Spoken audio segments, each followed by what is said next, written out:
on the Rubaiyat's Transmogrification and more.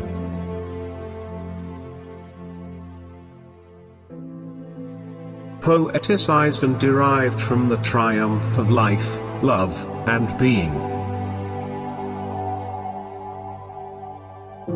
While writing, much more is drawn from the mind, for there is relative silence, with no starting gun, as in speaking, for it is in real time done. The muses sing, of one's own depths mind.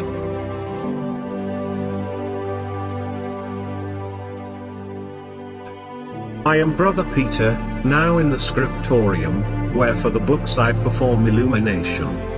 There is a convent next to the abbey, where the nuns begin the books, badly, and then send them over for illustration.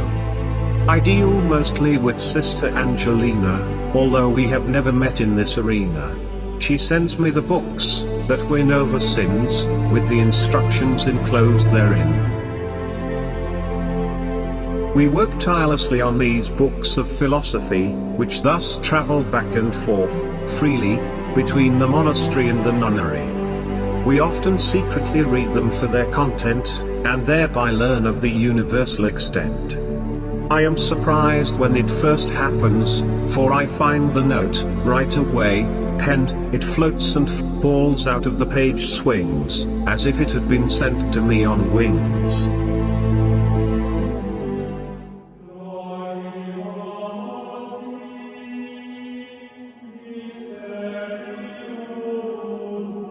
Obviously it is from my friend Saint, the holy nun somewhere in the convent. We soon begin to discuss the books and their philosophical hooks, through more personal notes and letters to each other's nooks.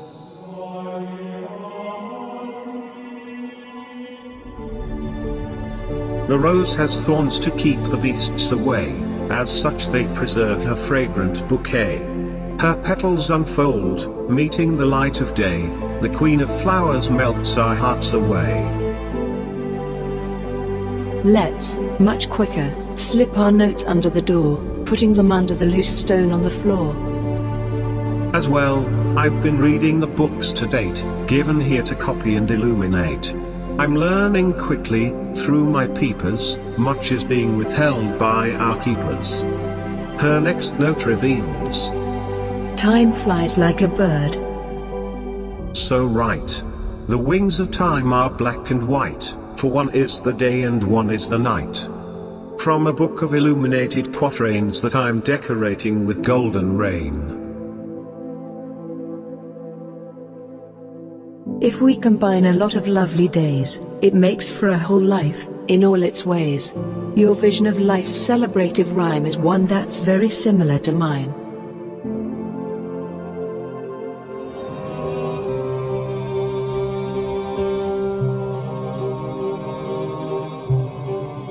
There is this wonderful love song. It's in French, but the music is beautiful, which will help you enjoy life, if only they would let me sing.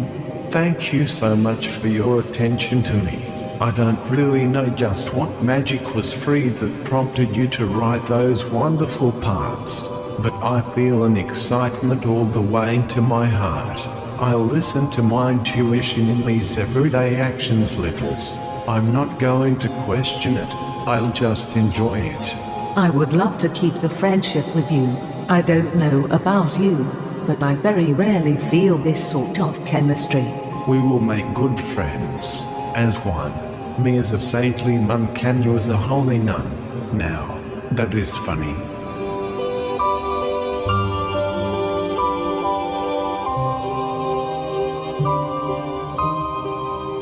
I got your last note and was hysterical reading it. I don't know how you would be as a son, but I will qualify for a nun very soon. I like your idea about combining days into a whole life.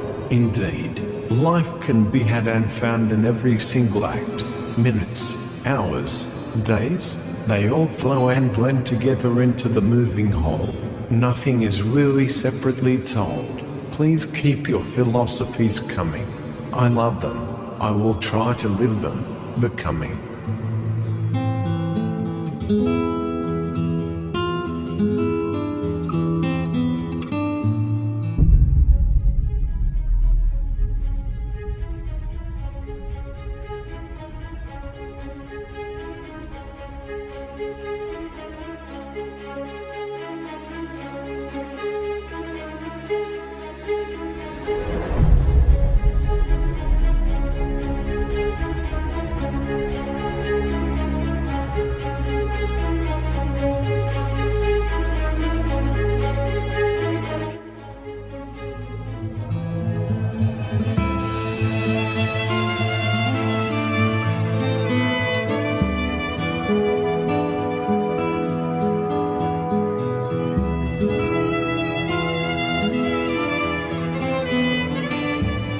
I've been rereading our notes. We write as if we're in love, so I get the impression that we're in love. Of course, perhaps it's only platonic love, but there seems some indication of some other kind of interest. Ignore me here. I am fantasizing a little. If only we could meet each other, hidden, but that is quite forbidden. I enjoy your fantasizing very much. Of course we're in love. Each time we write a note we make love. It's an unusual love because we never touch, hear, or even see the other. And so it's a very pure love. A love of heart, mind, and spirit. Naturally, it's hard to separate out the body, since nature didn't really mean it to be so, as I've come to realize from my reads.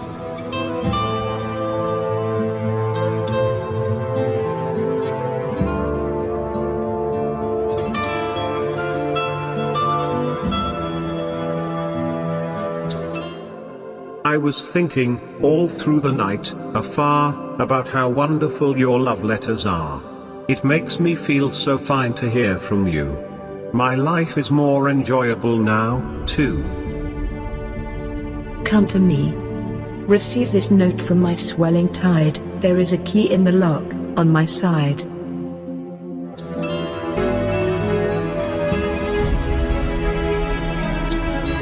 Come to me.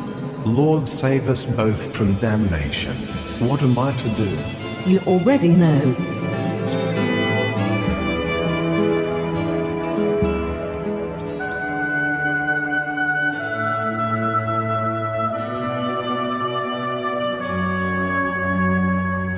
I can hear the Pachelbel cannon playing as the background anthem. It is the greatest of the 17th century, a tune that may never be outdone.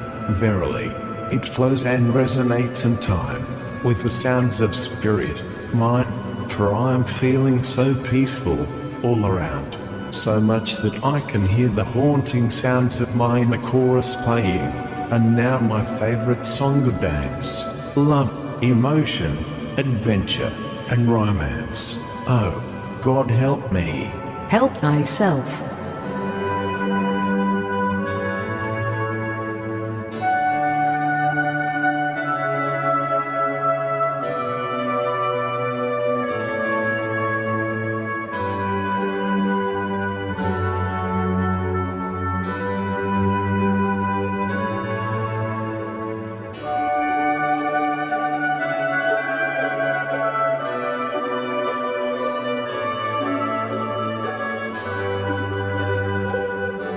We shall soon make a life from the days. The monastery is connected to the nunnery's ways by a door that has been locked for centuries. I can feel the spirit of you, dearest Sister Angelina, on the other side as I illustrate your lingua. Let us, then, much quicker, slip our letters under the door, putting them under the loose stone on the floor. I wish we could speak to each other near the door, but there is a code of silence, a part of the monastic law. Our inner selves may somehow whisper to each other, through it, directly in it. I sense your disembodied spirit drifting into the monastery. You seem to be with me, here, and even as I work, so subtly. You transcend the walls of the nunnery. I feel your presence here. It is a very comforting feeling, bed.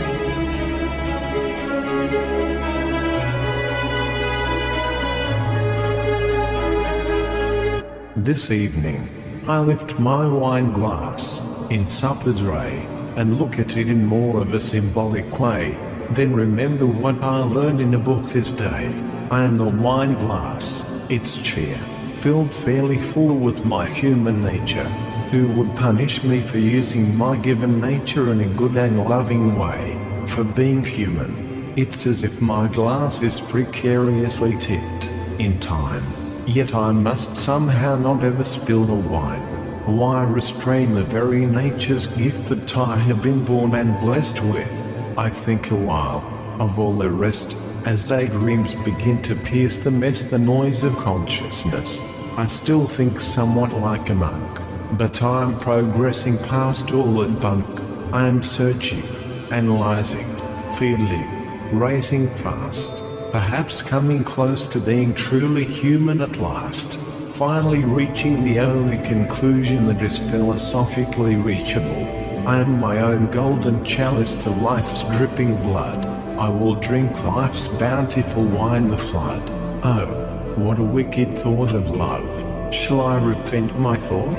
Oh, but how can I repent when roses bloom in loving hearts? Perhaps it would be best if I give love to the parts. Receive this note from my swelling tide, with a picture of a key in a loch. On my side, 'tis as good time.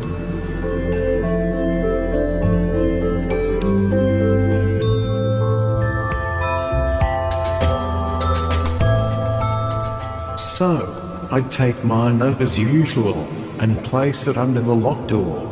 As I look through the keyhole, I see that there is a key in the lock on the other side. How shall I get in? Try the door. Fool. I turn the handle but the door won't open. How can I get the key over to my side, so I can unlock the door? Should I even be trying to open the door to the nuns' convent? What am I doing? Settle down, think, and think some more. I think other thoughts. First, why should the monks be separated from the nuns? All the people, first and foremost, with the same natural and biological urges for companionship that all normal human beings have. Nature makes men and women both. It is as though the invention of one makes necessary the other. How can a mountain exist without a valley? How can day and night be separated, yet not kiss at twilight when they meet? How can the yin exist without the yang? How can men exist apart from women? How can one exist without the other? It's love. It's love that makes for completeness between a man and a woman. Monastical segregation's wall doesn't seem to follow natural law. Perhaps it is just another invention of talk by those who continue to blindly walk the beaten path of traditional morality with many a weary footstep, chained to regimentation's nest. It is time to start thinking for myself. The forbidden readings shelf is a dangerous thing indeed. I get it now, but the paper of my note is too small. So I remove an old illustrated newspaper from the nearby shelf and slip it under the door. Yes, I poke a pen through the keyhole until the key falls out and onto my newspaper. I carefully slide the paper back under the door. Now I have the key, right here on the floor. My hand trembles as I turn the key in the lock. The lock creaks and groans with noises that sound to be so loud as to give me away. Bits of rust stream out of the lock, starting a small pile on the floor. I pray that the key does not break off.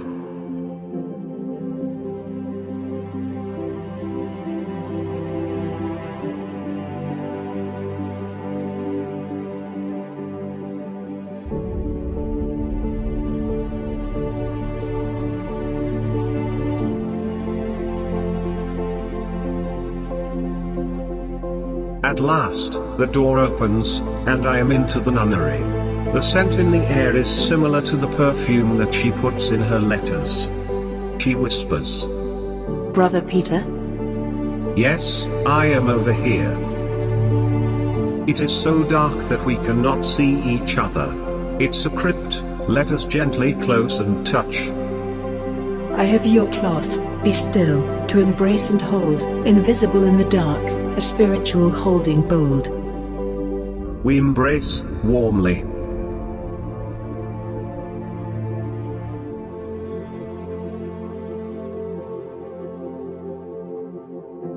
is so. Physical time and space are fading away into a mystical experience. We now float in the dark, snuggling into each other's being, blending in ways that seem to completely transcend the physical. It is as if we both occupy the same physical space. Mind, heart, soul, and body are all of a oneness. We drift in the blackness, floating through the universe, suspended only by our love. There is no past, no future. There is only now. This is such an incredible wholeness. It's the anticipation of imagination.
Oh, ages have gone by.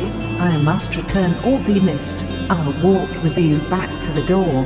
Yet, we stop for our good night. My spirit has escaped from its eternal tomb and ever seeks out yours. I am happy that it has found me and touched me. Farewell, for now. I, too, must go back to the monastery tonight, but one day. Farewell, my saintly monk.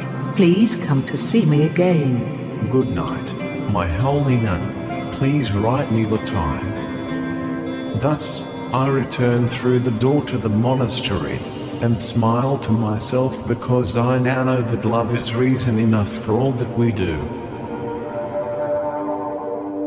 At repast, I drink my wine, eat my food, breathe deep, and enjoy the experience of being alive in every way, for I have been given the key. I am reading 1000 Years of Solitude now. When I finish, I'll share my thoughts about it with you. You're becoming quite a source of inspiration to me, a wellspring of ideas. Have you read Decameron by Giovanni Boccaccio? He's a 12th century Italian writer. Most of his work is dedicated to the life of nuns and monks in monasteries. I read it when I was younger and more innocent than I am now. I will reread it again to get into some of his earthy spirit. I'll make up a little illustrated book for you, using some words from my notes and some pictures of nuns and monks that I have. Perhaps we can leave here together someday, somehow, but these are only little dreams that I have, very far from reality, but I have to admit that I will not settle for less.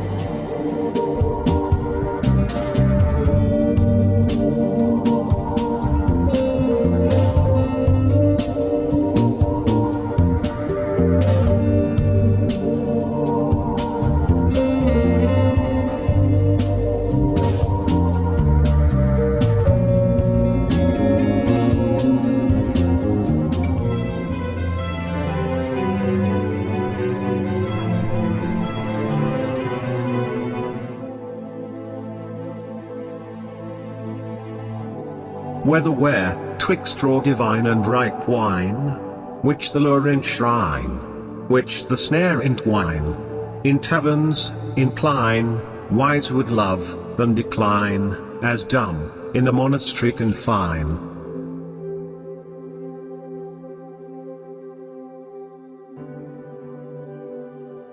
A monk runs in, yelling, "Fire! Fire!" I think, a voice. It shrieks and breaks the code of silence. Christ. A great tragedy. The monastical village, the library, the monastery, and the nunnery have somehow caught fire and are burning up.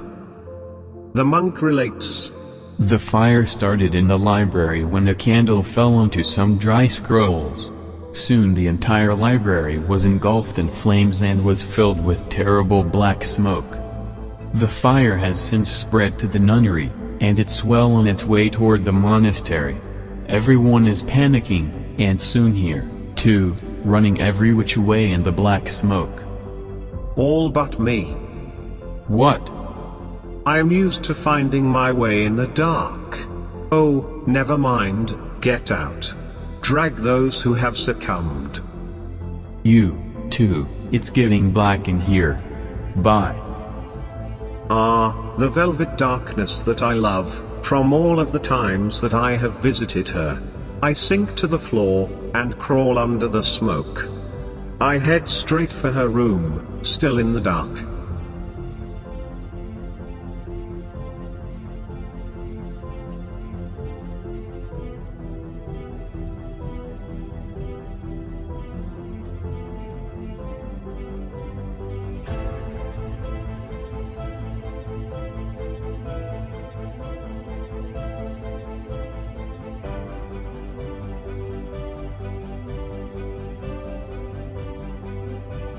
I find her dazed but alive and carry her out of the nunnery and into our new life.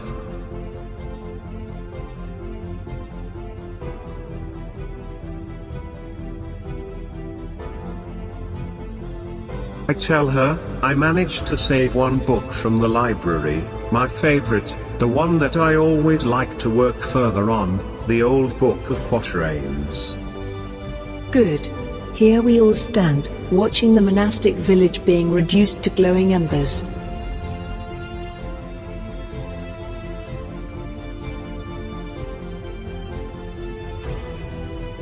What will we do now?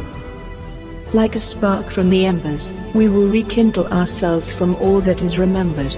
We still have our inner lights. We are alive. We are free. We are renewed. Well, it looks like your 1,000 years of solitude are over. We'll have to live out in the world on our own. Our yesterdays have truly been reduced to ashes, there's nothing left for us here. There was no real life here. We have each other. Bring that book you saved. It has an unreadable main title, but is subtitled The Book of Quatrains. Unfortunately, I was not able to save Aristotle's greatest masterpiece, Beyond Metaphysics. It was the only copy in existence, and now it is lost forever. This book will do. Is it a sin for us to continue to give love to each other? Yes, in terms of our moral tradition and man-made law, the giving of love has become a sin, and, yet, we had once denied our human nature and all of the natural feelings that have welled up in us. And that is a crime of the natural.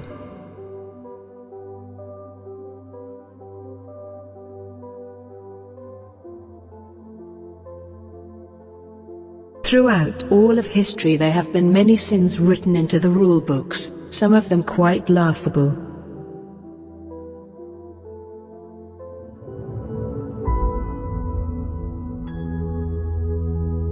We walk off into the forest, now feeling poetic.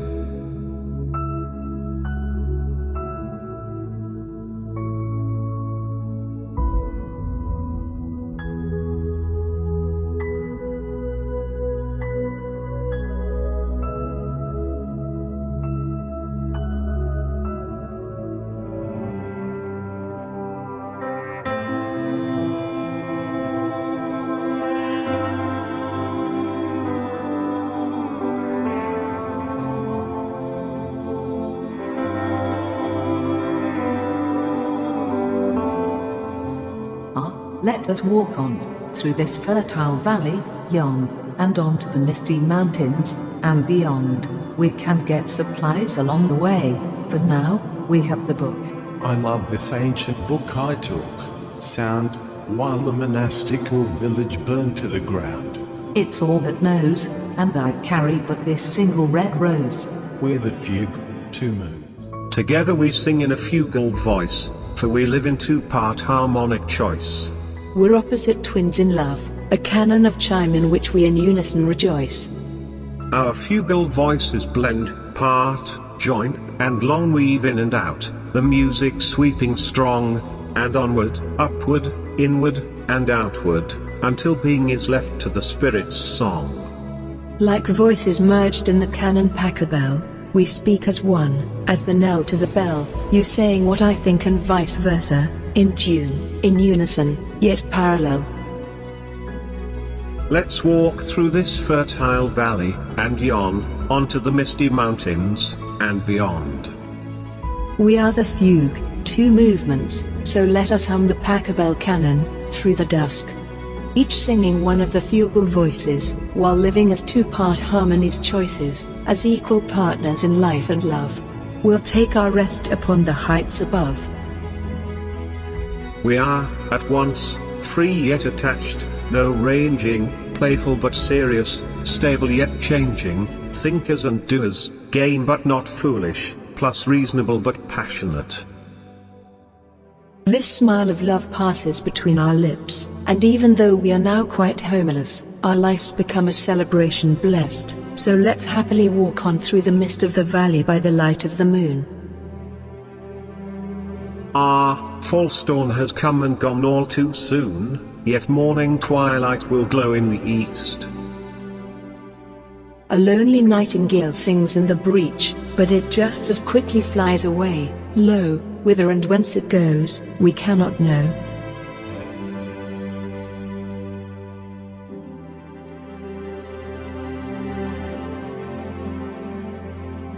Now, for the golden verse, as the first. For its olden age, it is none the worse. Although daytide has just barely spoken, I no less will open our precious token. This mystery book of poetry sealed, with waxen shield, it having been concealed for hundreds of years in the secret chamber of the old monastery's remainder. Ope it as one would attend a lover. A bottle's encased inside the cover. Its spirit's mist apparently escaped as our fuminous volume was undraped. I'm captivated by the Persia fumes. As I. It's the perfume of ageless rhymes, from those grand, learned Sufi looms of time. We'll have to learn how to read between the lines. The tome is written in foreign language, in fine verses of 13 syllables, epigrammatic, in 4-line stanzas, it having many swirlers and circulars. It's written in Middle Persian, I've looked, having handled many such foreign books, my editors roll in the abbey's nooks, I thought to hide it in one of the rooks. The library's most valuable book. For I've illuminated and unhooked many of the monastery's great books. For it a long and joyous month I took. It was the only writing I could save, yet it's the only book we'll ever crave. What are you, old work? I add, are you alive? By you I shook. The book replies. I am the book of life, pages rife with the antidotes of strife. I'm a truth, a living philosophy. I live forever through my words, holy. On my pages are found man's joys, follies, sorrows, wisdom, and all of his jollies. Read me and my ideas will come alive, demonstrating the best ways to survive. It is by experiencing my words that you shall know them, backwards and forwards. What is your name, might I ask of the same? My true name is but a question only, a mystery you'll have to solve, namely, what is the name of the rose? Strangely. We look long at the now quieted tome, deeply inhaling its heady perfume. Oh, that heavenly, earthly scent. Oh, book of quatrains, you are Persia fume. We watch the book moving about, amazed, sparkles and twirls whirl out of the pages. It's rising, breathing, and coming to life, as husband in the presence of his wife. Words bounce around, over the page they run, they often changing into English ones.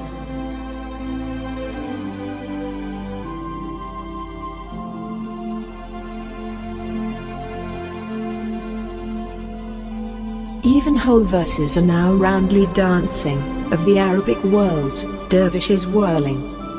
They're trying to settle from the struggle, but the words do again jump and juggle. Some hanging back, they're never surging forth, darting around through the poem's long course, then make stanzas, to form a brighter source, from aspects of the pervading concepts.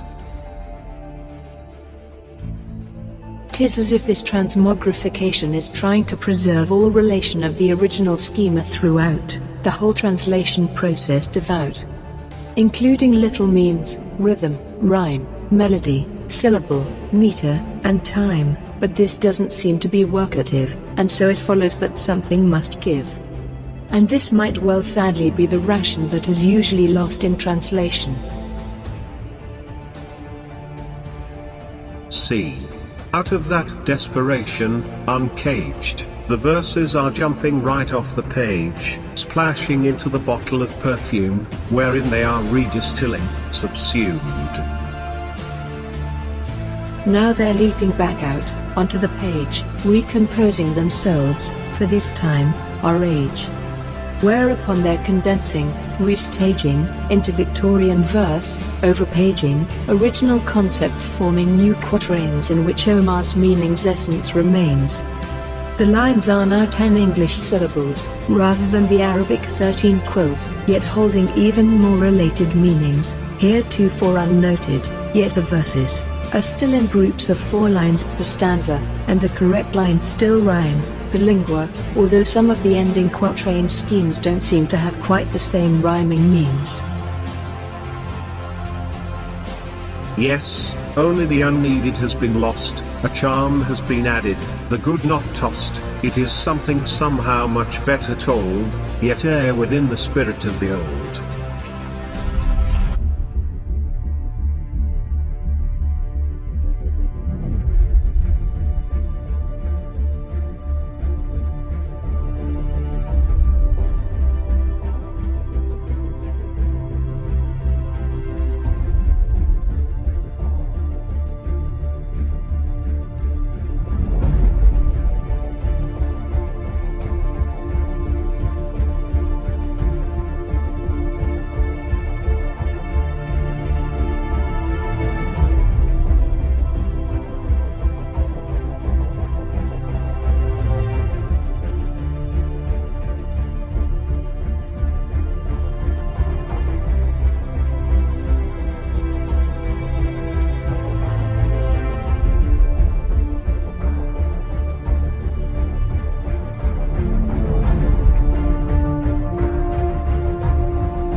What is the name of the rose, I wonder?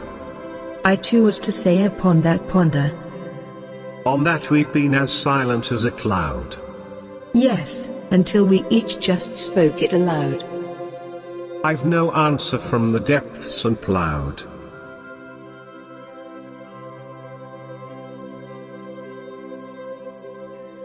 What is that flower you're carrying, nun? It's a rose. I don't know where it came from. Perhaps it has bloomed from our building love. I am your rose, that is what it's speaking of. Where does the rose bloom? In love's heart's post? Yes. What else do you know about the rose? It's considered the most beautiful of flowers, the ultimate beauty in life and nature.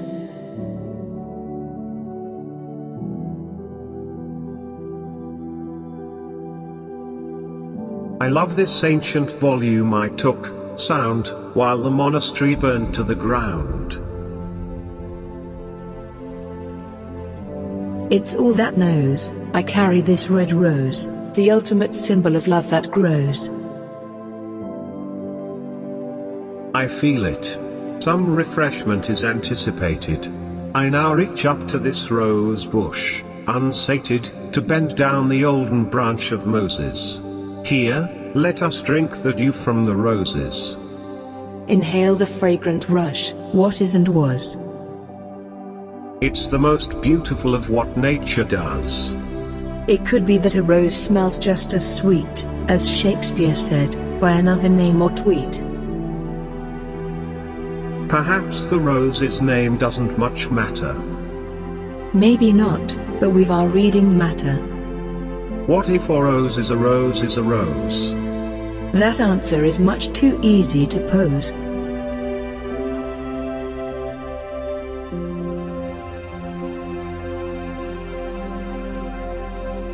When does the rose bloom? Aru, seeking a general botanical clue to the book's mysterious school, and of our quiz its questionable rule.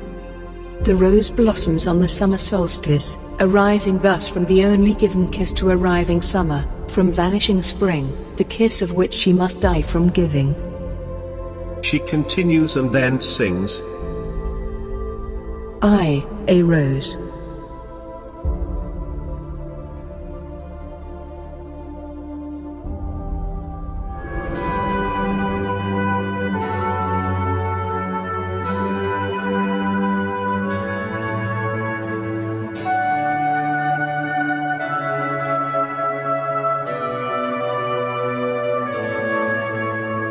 I love this song, but, a cemetery's yawn, so cold and abrupt, for here is an empty grave, open up. Let's jump right into it, to better read the marble script. It reads, the last remembrance, engraved is the end of your earthly side, 6 sides around you, 5 are dirt, 1 is sky, shoveling. Death talks to you at last, and cries, what were you doing during all of night? Hi, a little girl with curls. Here's a graveyard, I note, I love the song, but, we come upon a cemetery's yawn, unexpected, so cold and so abrupt, and here's an inviting grave, opened up. With roses on the stone, jump into it, to better read the marble's engraven script. A little girl arrives, with withered rose, as the messenger of the one that knows, stating, those who live must learn of death told, so all the better they may breathe toward old. Run along now, you two, before, a light, death himself, as quite the corrupted sight, arrives to ply his ending shovel's plight, for you are both standing in a grave site. Which of you is ready for the scythe's tooth? Behold my rose as you go, as forsooth, and take note of my dear eternal youth, what can ne'er die must be ere spry and loose. We hurriedly move on, as to strive, a bit shaken, yet feeling more alive.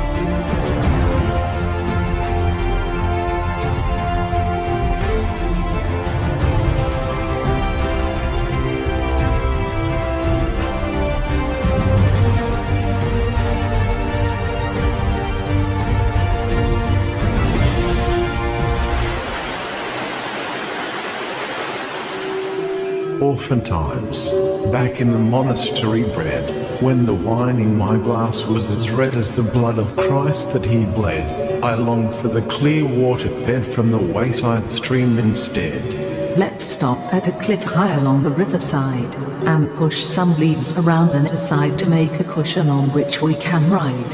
Here we'll eat lunch and hold each other close. The sun is warm on the skin but not a roast, for the water is trading light breezes with the coast. I'll pull out a loaf of bread first, a bottle of wine, and then the book of verse. What page are we on this day, by the way? It says, today, that this is heaven on earth in every way. That's our page. Let us be intimately close, without words, and rest in each other's arms afterwards.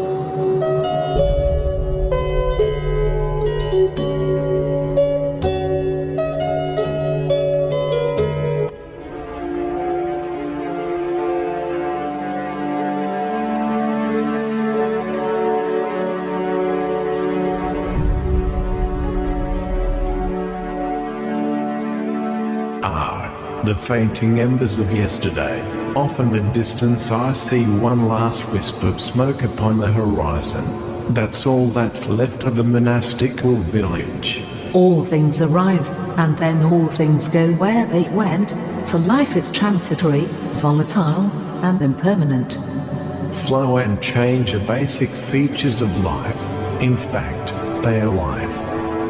Pain begins when one resists the flow that is inherent in the pattern of our changing road. Yes, empires come and go. Sultan after sultan rises to the throne. But after they've gone and briefly known, the summer still blooms with the rose, and still the water in the river flows. It is all that lies between energy's dispersion, from the beginning to the end, it seems. It is a beauty and a brilliance flashing up in its distractance, for everything isn't here to stay its best, it's merely here to die in its sublimeness. Like slow fires making their brands, it breeds, yet ever consumes and moves on. As more it feeds, then spreads forth anew, this unpurposed dispersion, an inexorable emergence with little reversion, ever becoming of its glorious excursions through the change that patient time restrains, and feasting upon the glorious decayed remains, in its progressive march through losses for gains. The deepest structure of change is but decay, although it's not the quantity of energy, say, that causes decay, but the quality, for it strays. Energy that is localized is potent to effect change, and, in the course of causing change, it ranges, spreading, and becoming chaotically distributed, losing its quality but never of its quantity rid. The key to all this, as we will see, is that it goes those stages and so it doesn't disperse all at once, as might one's pain side of a month. This harnessed decay results not only for civilizations, but for all the events going for in the world and the universe beyond, it accounting for all discernible change, of all that ever gets so rearranged, for the quality of all this energy king declines, the universe unwinding, as a spring. Chaos may temporarily recede, quality building up for a need, as when cathedrals are built, or forms, and when symphonies are performed, but these are but local deceits, born of our own conceits, for deeper in the world of kinds the spring inescapably unwinds, driving its energy away, as all is being driven by decay.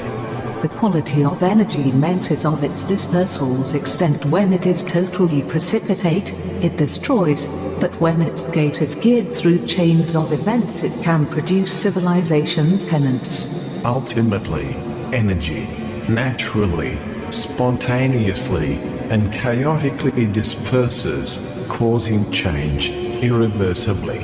It is all of the necessitated restraint, for it ever takes time the scene to paint, as such as in the unfolding of a leaf, the endurations for any stepping feet, as of the emergence of consciousness and the paused ends of energy's restlessness, as of the controlled consequence of collapse, rather than one that's wholly precipitous. So, now all is known of our heres and nows within this parenthesis of the eternal bow, as well as the why and how it all has come, and of our universe's bend, but that others become. Out of energy's dispersion and decay of quality comes the emergence of growth and complexity.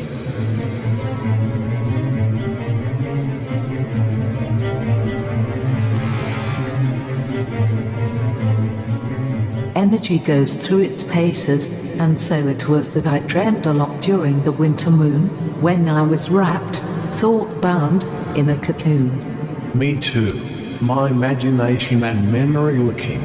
Now the mind can rest, while the senses reign and sing, for spring's return and our winter dreams take wing. I had a dream last night, which granted, I was living on another planet.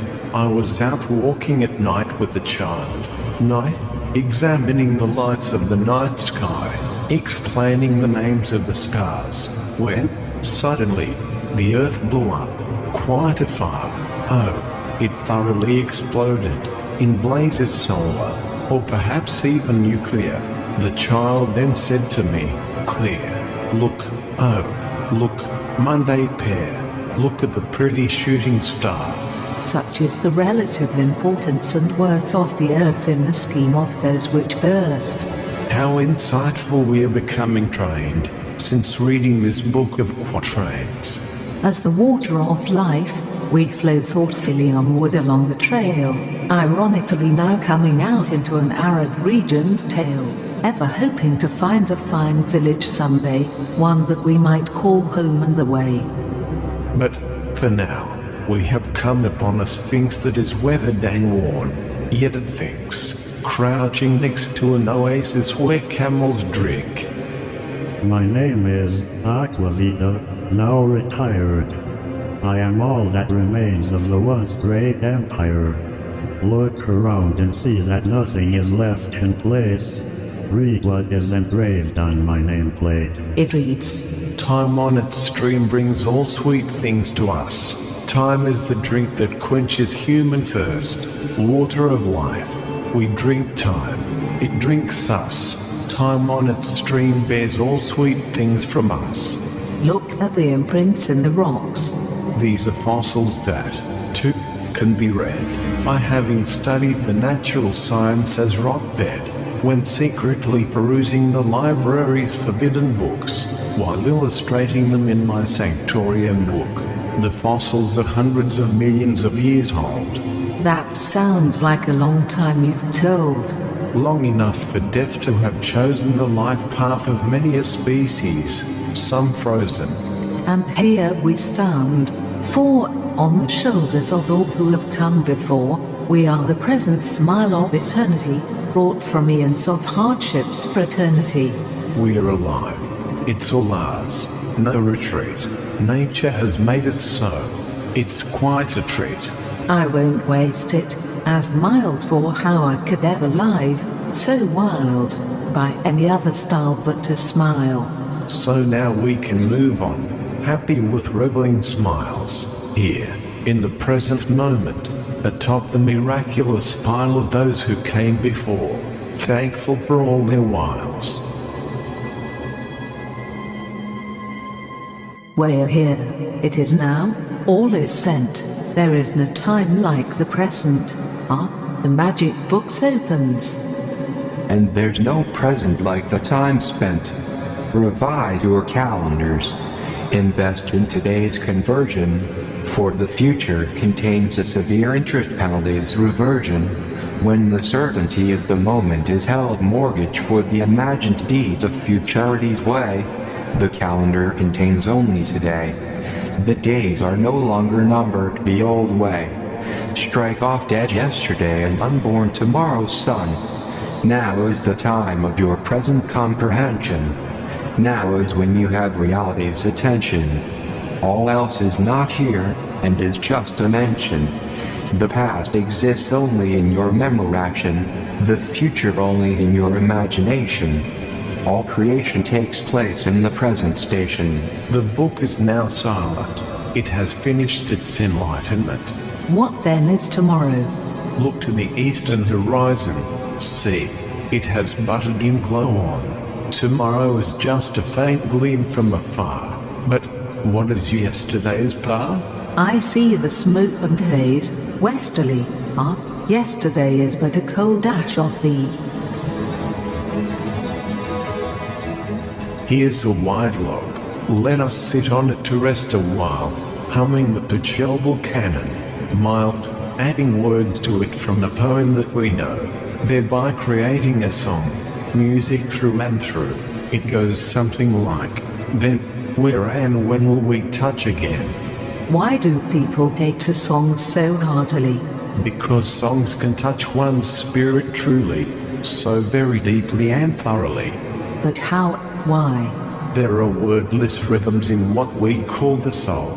Poetry, in a rather approximate way, I am told, attempts to translate the soul's rhythms into words. Melody, on the other hand, being already wordless, plays directly on the heartstrings. A song, being a poem set to music, sings, and thus causes heart and soul to ring and blend into one grand and glorious experience. Yes, and it all seems to flow so smoothly. Music, like life, consists of the what-how of what I would call a smoothly rolling now. I feel that I know your meaning, but please explain the further seeming. Well, the total effect of music comes from, I'm sure, the smooth transition through past, present, and future. This, thanks to a correspondence rationed in memory, sensation, and imagination. Memory recalls the past few musical tones that have come just before the now that we own. Sensation lives ever in this now's known, and therefore it savors the present tones. Imagination looks to the future hours, anticipating the coming sounds. I get it. The delight is such as is known, that none of the three could produce alone. Yes, and similarly, there is an award. For each one of life's moments, words contains eternal reward, since both past and the future are smoothly rolled up there in wood. We live in the paradisal now, at last, wherein each moment is eternally vast. What's this? A sign giving directions to Noah's time? Take the road of eventually toward someday, turn back at the fork of maybe and perhaps, past the winding path where it could have been, then you've arrived in the land of never. Next to the sign, just above the ground, there is a disembodied frown. What are you? Frown? Substance or vision? I am regret, having lived twice, for once I was a being full of life. The child in me was warm, playful, and bold, then vanished, ere I knew, leaving me cold. Only the regret remains, getting very old. What happened? Well, in my youth, which I remember dearly, when I heard the sounds of life so clearly, my hopes were very much alive, sincerely, and my dreams readily became reality. But then, quite imperceptibly, I got sidetracked, having been swept up, Alice, into the mainstream of the mindless mess. I gave up the good things in life, and began suffering all kinds of strife from useless endeavors and pursuits, and then got involved in disputes, not even having time to write or read, to boot. Before I was even aware of it so rife, the echoes of the sounds of my earlier life that I'd once heard clear and plain as life's call had disappeared completely, and, ultimately, I'll never forget it, all that was left was the frown of regret. Let us never wait, for death disposes of joys put off too late. Life's familiarity often prevents one, bit by bit, from marveling at it and enjoying it. To live the sun, one must realize life's meaning come, and then some.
From this mountain, we thus look back, atop, to catch one last glimpse of the smoky flop of the monastical village, at distance, where it ran out of its persistence. There. Yesterday's ash, it's still smouldering. And aways the gleam afar of morning. I stare at it grand, but just half fondly, as there too is where I met you warmly. Look at this red rose that I still carry. It's for you and me. We're getting married. I'll surround the blossom of your flower. My blossom unfolds over you, love's power. We'll refold and enfold each other's home. I'll enwrap you, like the words of a poem. Ah, yes, I spent many long days in that monastery, trying to unravel eternity's deepest mysteries, but, alas, the only thing that I learned was that the secret of the universe is far beyond the sensibility of one's existence. It is way beyond mere physics, for it is called metaphysics. Yes, all was just a mere show of shadow. There, dim and faint, though they all said they knew well of the ultimate and unknown perfection. Yes, I'm free at last, I cheer, free to directly touch all that is real or seemingly here. No more will my thoughts attempt to make claims beyond the limits of the kempt. No more will I speculate on mere faith alone. No more reaching for those faint shadows, float, of dim phantoms of reflection's purity that are so many levels removed from reality. Now, and only now, sensibly, can I fully sense the one and only reality that penetrates into my rationality. Yes, see it clear water, surely, hear it rush along, taste its purity, feel its coolness, smell the freshness. Life's sensation is the main attraction. We're back in touch with the world as known. Too long have we given up the time we've sown to excessive worry, hurry, and scurry blown. Yes, I'm drinking in the pleasures now. In the stream I see a face I know. It's that of yesterday's summer wanderer, my own. Free again to shine on the world we own. Let's again open the livening tome, the mysterious book of the poems. Oh magic book that everything knows, can you tell, what is the name of the rose? Can you not explain now what's proved and true, after all that we've been so lately through? The book replies, again very alive. There are more picaresque tales to arrive. You'll answer yourself as time's learning sows, and so you'll see, it's of the thorn that grows. I answer, I am eager for the quest, to deeply enter into the bower's rest, the symbolic flowered spirits yin, savoring there all the flora grown within. I can now almost understand the flowers, and much that speechless memory devours, which life's drudgery steals and overpowers. The new rose abloom withers all too soon.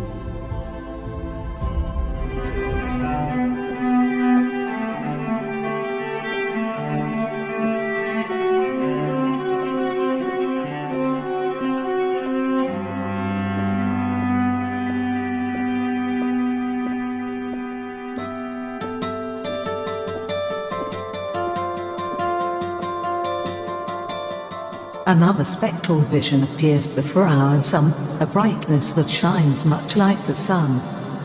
I am Dame Fortune, Lady Luck shining upon your noon. In turn, I visit everyone who lives the state opportune. You too have turned your meeting into good fortune. You are lucky, others don't see me when I come, or they ignore me, and some, they refuse to take a chance on me, not even one, for they are busy going nowhere before they become. Of course, then it is a while before again I come. We bid you fond farewell and sweet return. I wish you well as you walk on, through this strange land, a place where all things are possible, but where all ideas have to be very well livened before they can ever be written.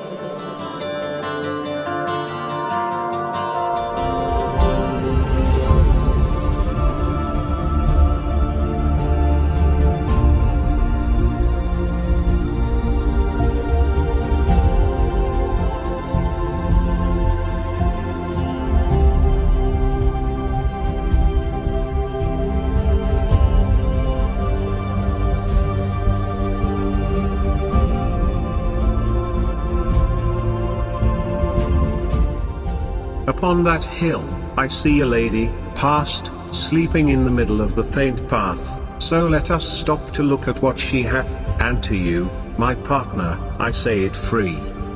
In my mind I see a flame growing dim, it's the spirit of that drowsing woman. Tell her. Bring dear life back to her. From me to your ear, I am life, my dear. I lay you sleeping in your mother's womb. One day I'll have to leave you all too soon, when you sleep in the earth's silent tomb, yet now I find you here, so much in bloom. But sleeping away the time, all a weeps, in between those longer and deeper sleeps. I'm whispering a lovely dream for your cheer. Wake, life is a dream come true here. She lays the rose on the woman's chest. My rose to you, we'll continue our quest. Oh, look back, the sleeper's wakening pose is now standing up and clutching the rose.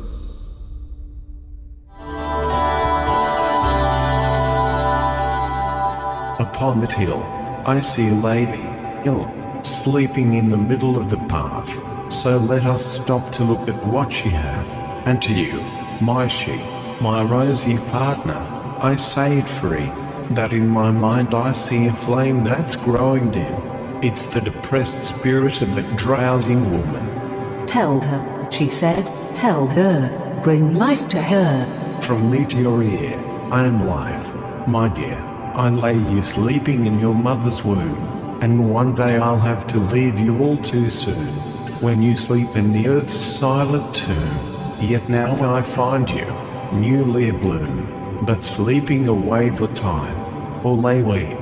Now, in between those longer and deeper sleeps, I am whispering a lovely dream for your cheer. Wake, life is a dream come true here. The rose abloom with us all too soon. Angelina lays the rose on the woman's chest. My rose, to your chest, we must continue on our quest.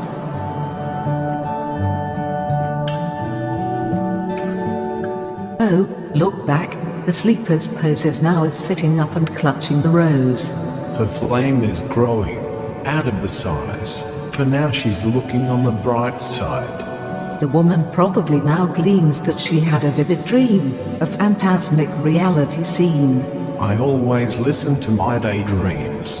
Yes, me too, it seems. Daydreams pierce the noise of consciousness, to tell us of that which is best for us. Daydreams are full of thoughts promenading, on parade, for our own eyes shading. Wishes and fantasies cascade freely over the mind, directly presenting themselves to us, in kind, as our very own suggested roads to find. Well, by merely aspiring to the goals met, one's already halfway to the realization of it. Yes, and all that we now have together, blessed, was once a dream, no less, that was loved into being, from merely the seeing. Because life grows from visions we contemplate, those that we symphonically orchestrate. Yes, but one must act on those plans already made. True, for, by dusk, the phantom shapes may fade. Well, if beliefs are blown but of a health-hitted fife, then so will be one's life.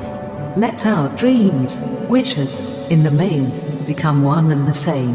Pay close attention to your desires, wishes, and can. Deny not those dreams welling up from the soul's den, for it is one's duty to fulfill them.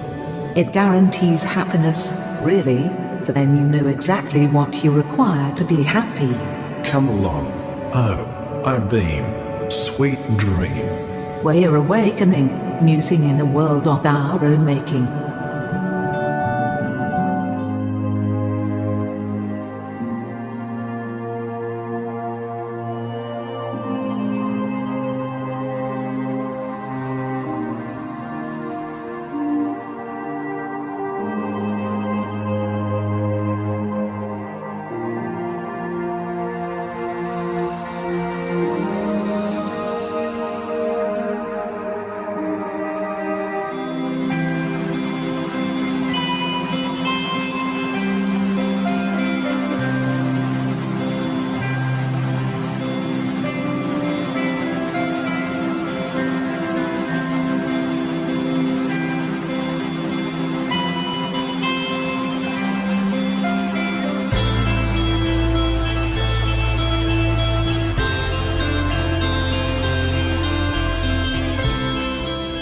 nightingale is flying by the plane. Look, it's the bird exclaimed.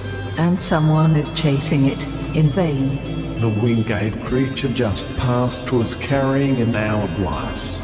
The bird is evidently one of eternity's livelier moments shunned, one that has resisted or escaped capture, unwon. A man is running after it, wind dead, but the bird never lands, it just flies higher and higher, and then, finally, disappears altogether. That was my momentary bird of time, I say with right.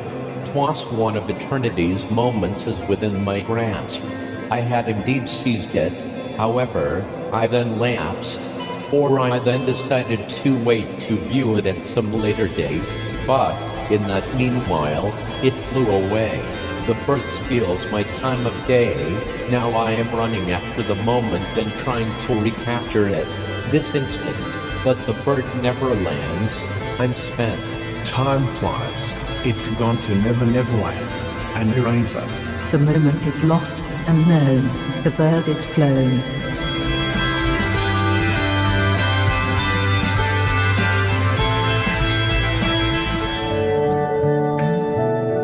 The bird of time flies by once again, but the bird chaser can never on again, for the bird lives in a perpetual now, not then, a constant sunrise, in which, for sure, it ever flies forward, into the future. One wing is black and the other is white. In fact, as the bird flies overhead and around, a checkerboard pattern, we've found, forms all over the ground. What can it mean? I think I'm starting to catch on, and I'm proud. Me too. The wings of time are black and white. For one is the day and one is the night. For fluttering round the night flies the daylight. We knew it well, and still, we're all players on the checkerboard still, of days and nights, as on a calendar, until the game ends our persistence, and we're put back in the box of non-existence. But, in the meanwhile, I thank Destiny's Dame for at least letting me play the game. Of course, my dearest, we'll make a game of the fuss which makes as much of us.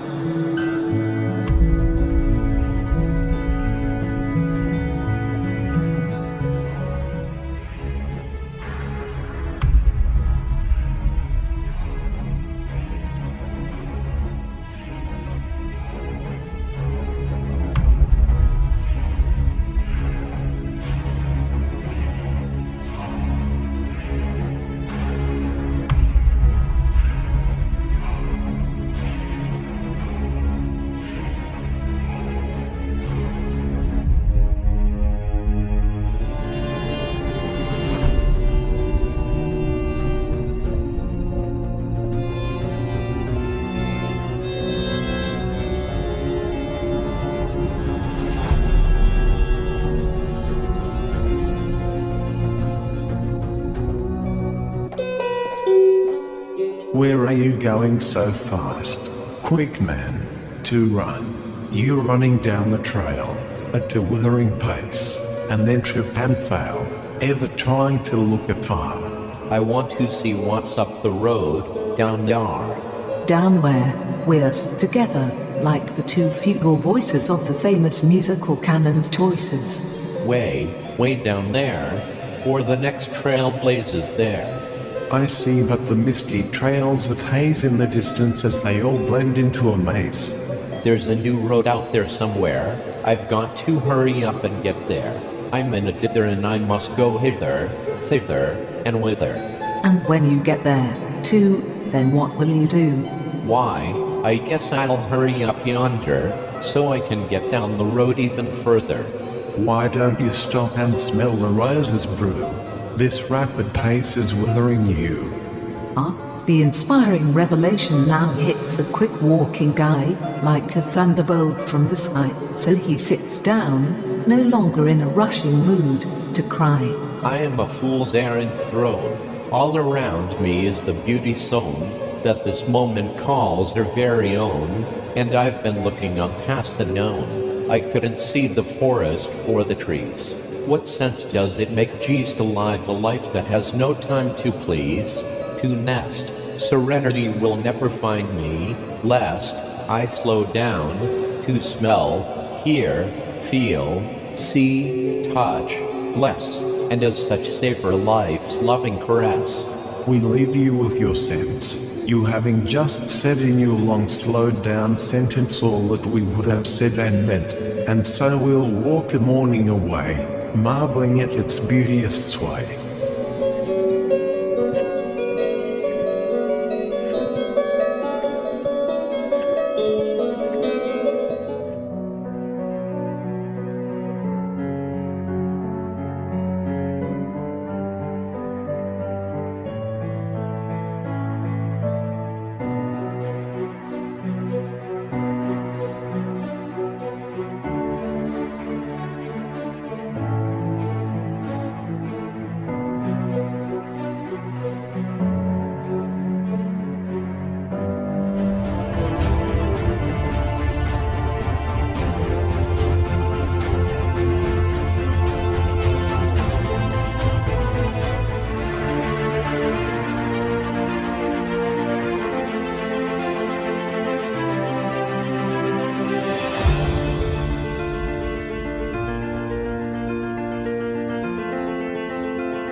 The woods and the meadows are bursting bright, with the sun-filled joy of life's delight.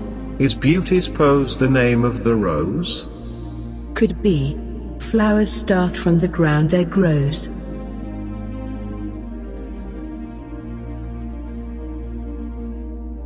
There's the tulip, the lily, and the rose, growing together, no separate rows. What does it mean, as it must be rarely so, when they so entwined all together grow? The tulip's a dependable sign of spring, one can always count on the news it brings, so, tulips have always well stood for truth. The lily is often white, as the proof, representing purity and goodness bright. The rose is the symbol of beauty's might. So these three combined together here means we've grown love's bouquet with great care.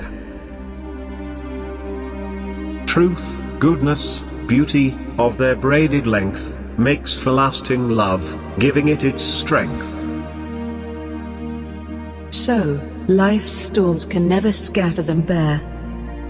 Love's not an easy thing to grow, anywhere. That's good, because if love were just as so, it wouldn't be worth much more than woe. Raise a cheer, my dear, slap the hands to pledge, refreshed by the book's insight to the edge. I'll wink at you, my good monk, very soon, after this young nun puts on the rare perfume that we found encased in the book's remains, which I see is called the Book of Quatrains.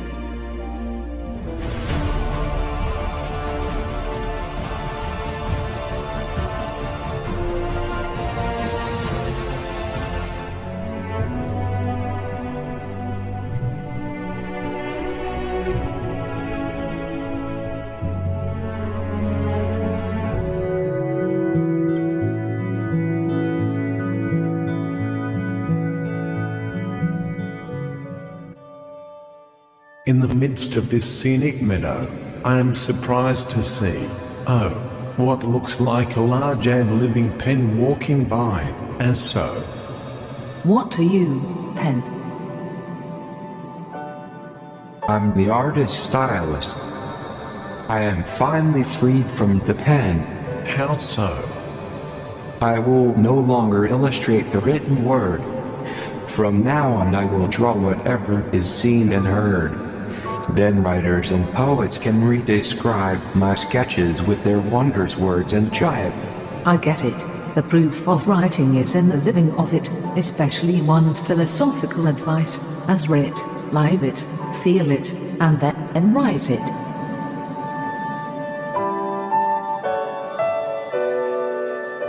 And now there is a living poem, who seems to be a companion of the artist's pen. What to you, poem? I deal with ever-enduring themes, those universal to everyone's means. As you can see, I am structured, intense, rhythmic, melodic, and pure. I am a unified body of sensation, thoughts, and passions. I translate all that is felt, suchly, although sometimes only very roughly. A you essence or existence? I am both. I am the form as well as the idea risen. I am an object that is born of precision, from one's profoundest visions. I am the image of feeling and diction. I am, at once, all that remains, both the container and the contained. You're an expression of the mess that may be difficult to express. I am truth, fleshed in living words attended. I express thoughts subtended, those that would otherwise go unapprehended. I lift the veil that separates mind from soul, and thereby show the proof of beauty told. I am life's image drawn in the eternal truths of old. You are immortal then, I suppose. Poetry makes immortal what is best in life, by freeing images from all the strife, those in our spirits that are deeply impressed, for these vanishing notions I arrest, clothe them in words, the best, and then send them forth, fully dressed. So how is it known if I've written a poem? Well, use the highest powers of language in which to translate the nature into poetic words. Let it. The reader will translate the words back into spirit. If the reader's soul responds, then a poem you've written. Let us write a poem about love, for it is the greatest thing known of, but it's hard to get it to rhyme. Out of desperation, we have the following lines. Title: The Trouble with Love. Only a few words rhyme with the above, like the overflown dove, the heartless shove, and the ill-fitting glove. Alas, love's rhymes remain unheard of, or are well thought of. Let us walk along the earth, feeling our Wordsworth.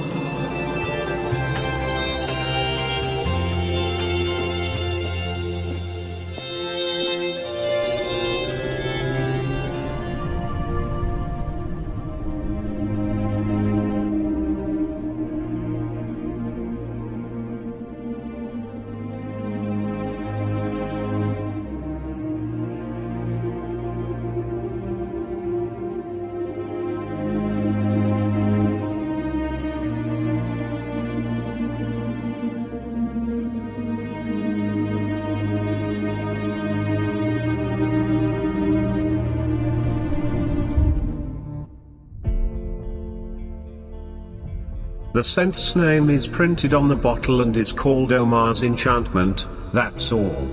It's delightful. I savor what it supposes. It's a mixture of incense, wine, and roses.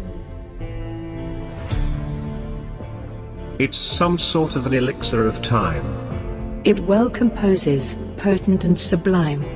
It also has hints of sandalwood, jasmine, lotus, and bits of gold and saffron fine.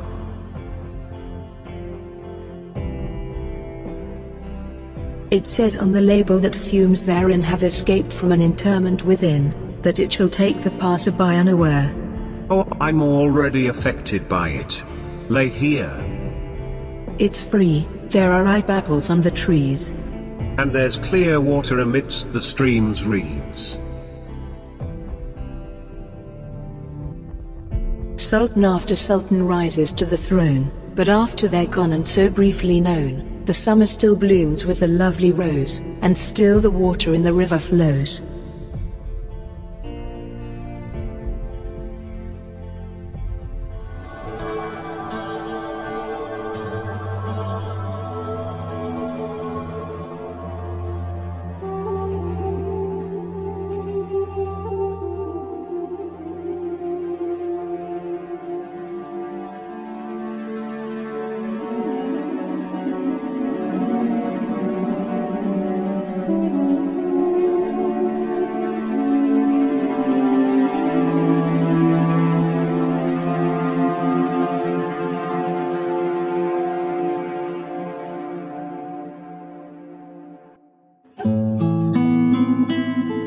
He looks just like you, though he's much younger. Oh, it is me. It is my younger self, so eager. How do you know this, Sage? Because, once, when I was his age, I met my older self, one of age. Although I didn't believe anything that he told me at the time being, I was stubborn. I just wouldn't give my ear, even though he knew my name, my nature, my history, and my future. Well, then, here comes your younger self walking up to us, looking like an elf. Hello, my younger self say, do you know my name? I know you not. I told you, he doesn't know me, right? Well, at least you're older and wiser now than him. Hey, now a very old man, thin, walks quite happily toward us. He looks like you, although he's much older than you. It is me, of course. He is my older self. How do you know this, elf? I just have a feeling how. For remember, I am wiser now. We'll pass on the trail, and bow. Hello, my younger self saying, do you know my name? I know you well, yes, as myself. I know you very well. Your name. You're my older self saying. He's passing us again, and walking on, but in rejoice, for he knows me, and my voice. That's good elf help, I guess.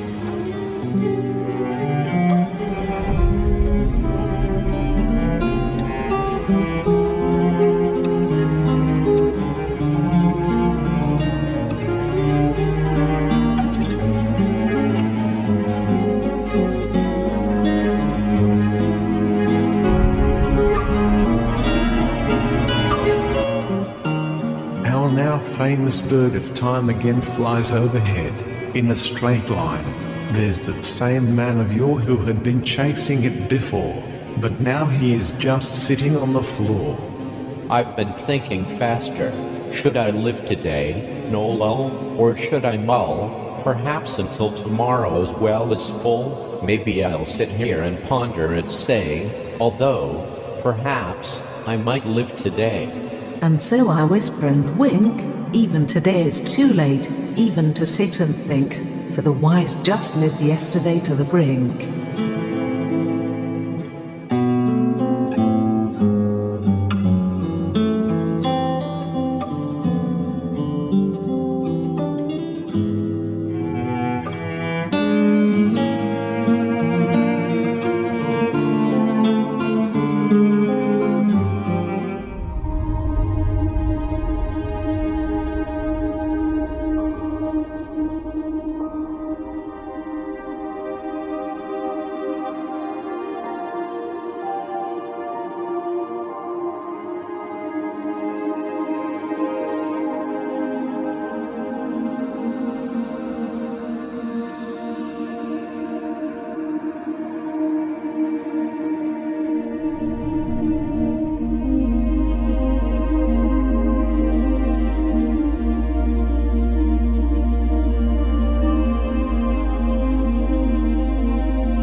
Here are some roses, one speaks some sayings. I am the rose and I am here, staying. I say, we're surprised, beyond our noses, when suddenly to us speak the roses. Where did your rosy life come from? I ask. Once I was a sparkling, buried in the soil. The world around me was cold and lifeless. I was only a seed then, yet, no less. Growth, which I can't begin to decipher, started me moving, so, as a wild flower, I burst from my soil of toil, full of power, radiant, glowing. Weeds can't touch my flower. What shall we call you? She asks, half in vain, as a clue to the book's questioning name. What's your nom de plume, your ungiven name? It's not that easy, as in giving name. You must learn my name through wisdom's living, I can't simply reveal it to wishing. I'm satisfied, I say. So let's walk on, in the name of the rose we might seize upon. We're unbowed, living in the here and now, for there is nowhere, no one else, nor how. What could be the name of the rose? What is the name of the rose? Maybe, but that would be a funny name. Unless it was a trick question made plain. It's of truth, goodness, and beauty, the proof, as three are clearly seen within its roof, intertwined in the eternal triad. Woven into the perfect romantic braid, as the weft, warp, and woof, love's wave made, each different aspects of the all's respects. Beauty's the reality of truth's meaning. Is this the name of the roses gleaming? I don't know, but beauty blooms, for Ruth, as it were, like a rose from the well of truth. We think we hear the summer rose laughing and that we can even see it smiling. The rose speaks flowerly, of what is so. We all die, but not all live, in the know. I live in my prime but for just a while. First, I'm flowering and free, as a child, but I'm fragile, and finally, forlorn, my petals torn, all that's left is the thorn. But while I live I am full of power, reigning as the queen of all the flowers. In my high time, among nature's flora, I'm the regent over all the bowers.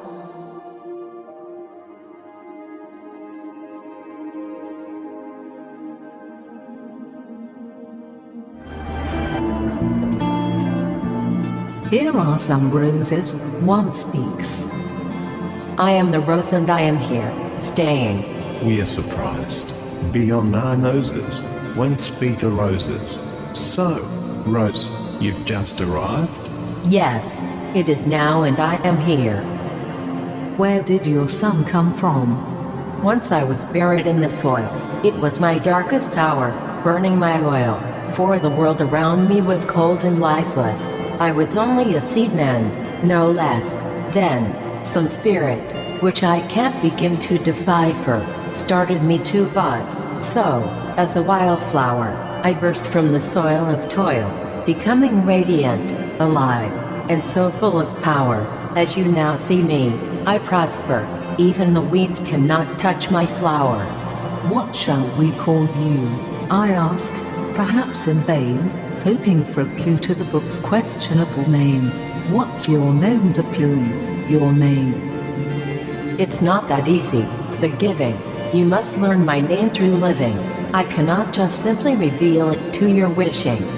I'm satisfied. So let's walk on, unbound, living in the here and now, for there is nowhere, and no one else, nor how. What could be the name of the rose?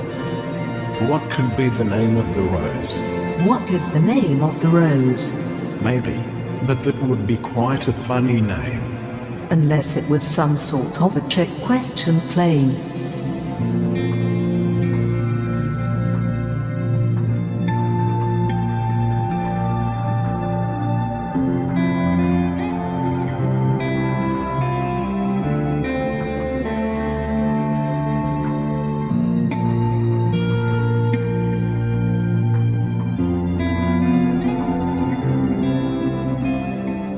There's Mars and Venus. Mars is the fourth planet from the Sun's anointing and Venus is the second one appointing.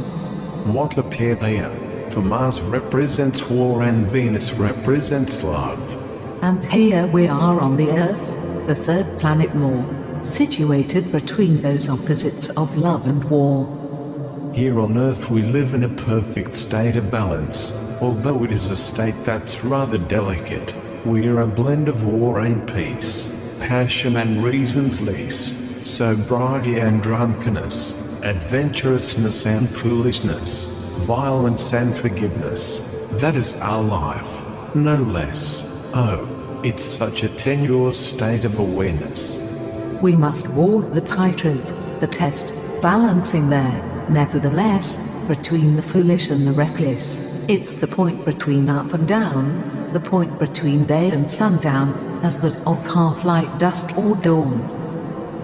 Indeed, The greatest blunder in this life gun is to continually fear that you might make one. Your passion is so reasonable in this state of awareness, Abel. And your reasoning is so passionate. That reminds me of a poetic joke from the poet Byron's yoke, though I've extended it slightly. But, as you know, rightly, there is some truth behind all jokes. Rightly, let us have wine, lovers, song, and laughter, water, chastity, prayer the day after. Such, we'll alternate the rest of our days, on the average, we'll make hereafter. It's funny, but true, a real golden meme. By our nature we're all a mixture had, of both the good and the bad. Yes, there is a beast within us, alive, but it helps us to survive. It is the reason that we dance and dream best, the reason that we feel and live with zest. It makes us push and try and climb the crest. Without this beast within us named, life would be so boringly tame. We'd be perfect angels. But we wouldn't be us. So, all's right with the world's quiz, just the way it is. Let's lay back on the land, looking at the night sky again. See there, the moon is in a conjunction with Venus. I can hear them speaking. Listen. I am the moon, representing cold chaste reason, with logic's cool season. Venus, quench thine of fire, fool, lest it destroy us and all the heavens rule. I am Venus, goddess of love and passion, answering what is cool. I only know what I feel, not why, fool. So, I must be the one to rule. Don't confuse me with feelings. And don't confuse me with facts.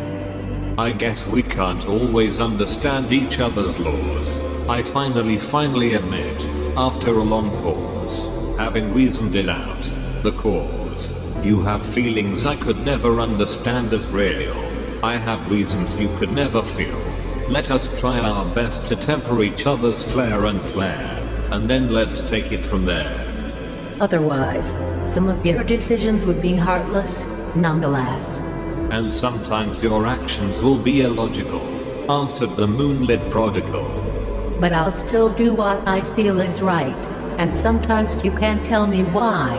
That fuss, although it may not always matter to us. Okay, we'll try to work together. Peace to you of no plan. Perhaps I am beginning to understand this thing called feeling whole. Perhaps emotions play a large role in making decisions told.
What a forest of floral colors. They are lush and soft, in bowers, lavender, crimson, and never-during green, of flowers. The leaves of the previous autumn have made a multicolored carpet spun. Ideas cascade over the mind, the thoughts suddenly loosened, in time, by the inspiration from our exertion. A light rain is falling that excites our senses, calling, jogging our thoughts, and whirling. Walking is good exercise, spurring thoughts, and I feel energized. Yes, it gives back much more than it takes. Walking is as easy as falling forward makes. Oh, yes. Breathe deeply, relax about, Let the thoughts flow up and out. My thoughts are becoming clear. Alertness tingles in my senses, dear. Oh, I am becoming so wide awake. I love this world and everything it makes. Breathe in all that's good, freely. Then breathe out all that's bad, really. I feel peace flowing into me. Truly, it's warm, wet and glad. It's spreading through your body and into your spirit, is it not, my lady? Oh yes, dear yes, my lad, this is the best life I've ever had. It's like an eager sap rising in the veins. We are inspired by the warmth of the spring rain. Because we've lived through winter's chills, to see yet another round of daffodils. Like sparks from the smouldering embers, tame, we rekindle our fires from nature's flame.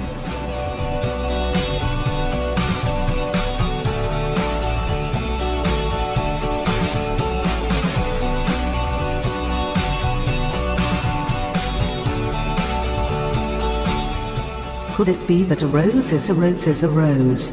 No, for the answer would be much too easy to pose. There's a movement in the bushes. A man is trapped in those rushes. He is snared in a web of promises that weigh him down by wishes, for he always puts things off the road, as one who ever waits for tomorrow. Look at this page. Man, a quatrain in my hand. The web is collapsing, freeing the man. There is writing on the ground under his feet, of words very sound. They read now, in big letters round.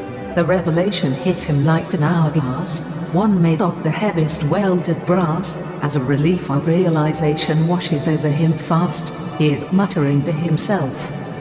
There is only today. It's the only shelf. Why fret about other days that tweet, if today can be so very sweet? Hear, hear. Stretching my present woe to distant calendar columns sewn by all my tenuously made vows is what created the complicated web of promises in the first place spread, a trap that has taken away all my nows. Now is the time. I'm sure. I must seize the moment's sure or lose its momentum forevermore. The man is running off, seemingly weightless, flying aloft.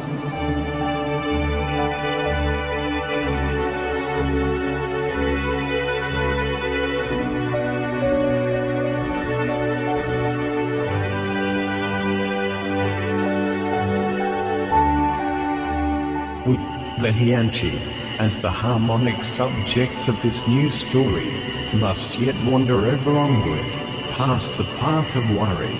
Love is in the air, filling the voided space with glory.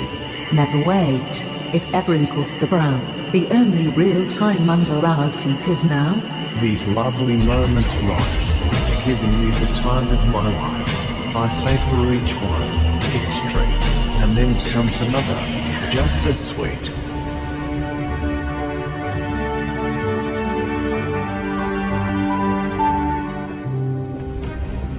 Lo, the woods are growing dense, filling with mist and shadowed goods. What's that fuss behind us? An old witch has just sprung up to our ear, she being the spectre of fear, and of all that is worrisome here. What is your deepest fear? Do I ask of the air? Hell, death, which shall it be? How about heaven, is that it? All three. I banish you, for death is merely the natural end of all living things of nature's blend. What has no death has no life principle. My turn to live would never have come about, to ripple, if it were not for the deaths before, of people. As for heavens and hells, those are what we create within ourselves. As we can turn our souls outside them, to create a heaven or hell from within. Hell surely arrives when we make our own difficulties, in life's wake, when we our common sense forsake. However, I do have one fear that's grown, although just one alone. What is that fear? My hopes suddenly rise in pitch, but my form is ready to fade, for your anxiety unmade.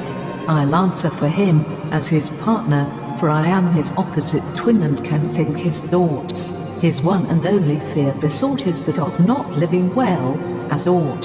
So, with the tancer furnished, which the spectre of fear shall vanish, like the mist, cold, on the morning wind unrolled.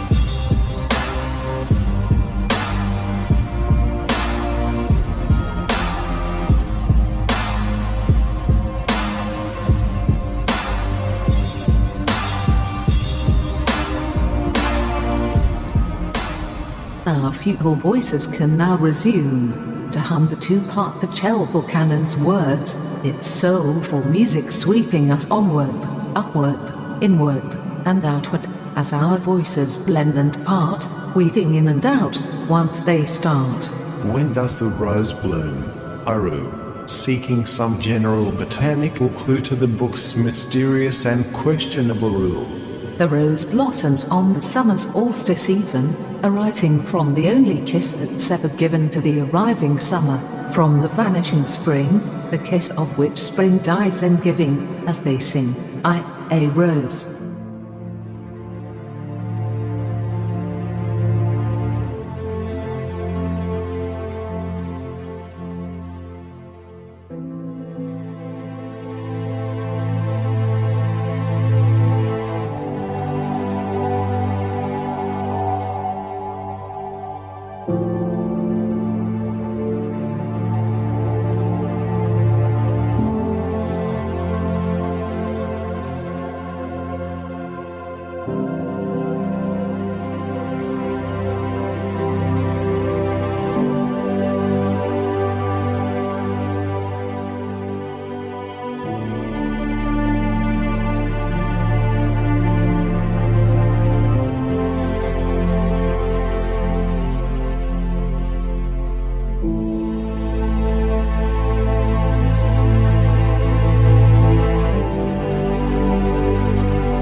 When I was young, I wildly embraced many causes, including monkhood, and searched for all the big courses, but I haven't any regret, for I enjoyed my life as such yet, when I was young and wet. Yes, me too, for every age has its own charm and lore, much like the different lights of evening, noon, and morn. There are always new worlds to explore, and each year seems to get better, more. Yes, just when you think you've done it all, you rise up to the next level, tall, building on what's been done before, and then do everything better even more. As for feeling old, it is only a state of mind there, I must say, as I playfully toy with your hair. Keep playing. Here's what I'm told. The day one stops being playful and bold is the day that one begins to get old.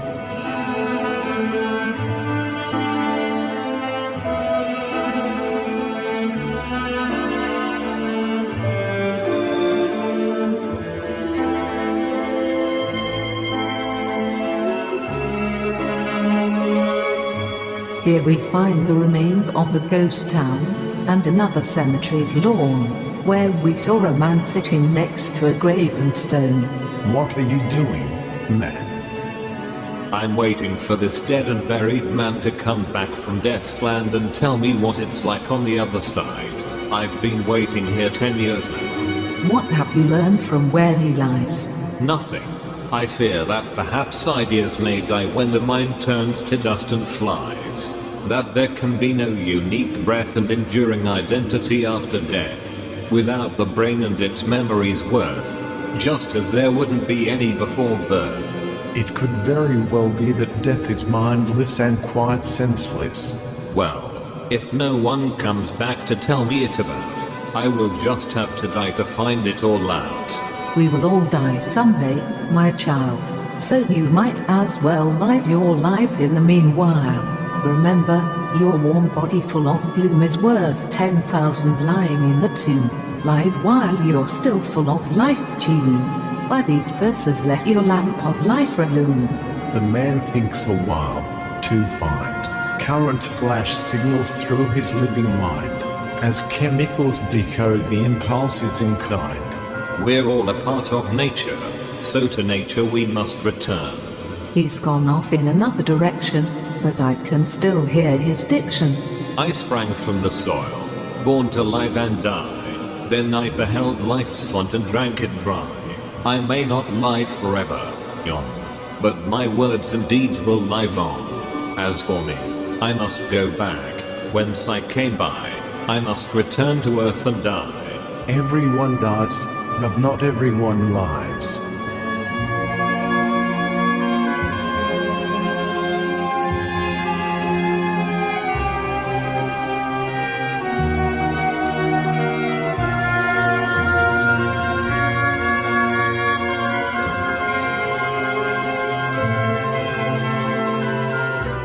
I know where purgatory is, the answer to the quiz. Where it is? It's on the planet Venus. Horrid, because that's where sulfur's acid rains down from the skies that pour it. Must be. I know where hell is down. Where? Wait, I know. It's got to be in the sun. Of course. There's no place hotter than that one. And we know where heaven is, don't we? Yes, we do. It's so lovely. Even though it is the world's best kept secret, Earth is its name. Now at its let.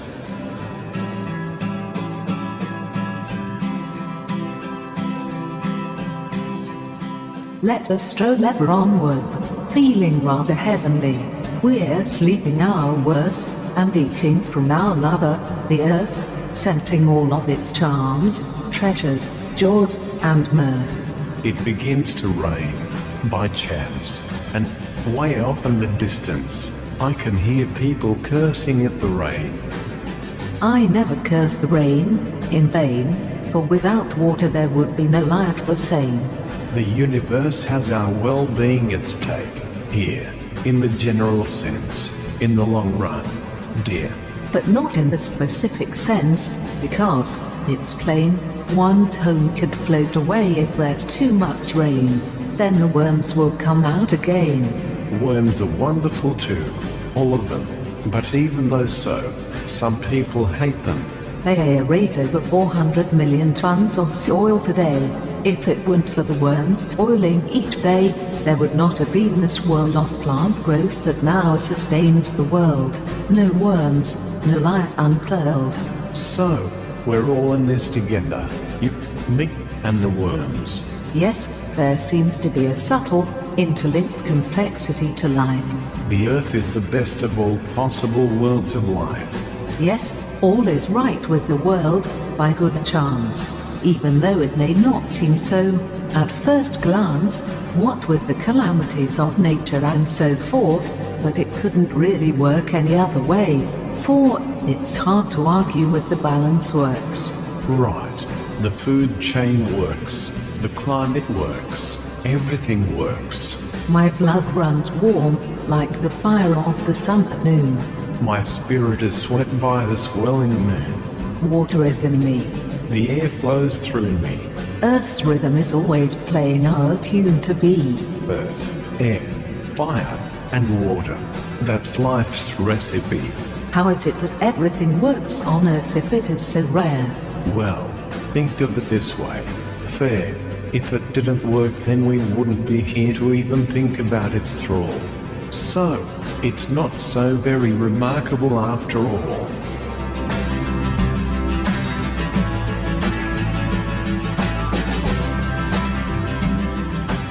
I propose a toast to life, seeing as we're here, I raise myself up. I am the cup, Then, as my chalice I lift you up. and take of me a sup. I drink deep the wine that satisfies love's thirst. The fluence of change dry you up first. And here's another toast. Drink the lifeblood of the grapes you've sown, before pressing time squeezes out what's grown. And the closing poem, do toast with thy chalice that all be known. To life's red wine I give all that I own.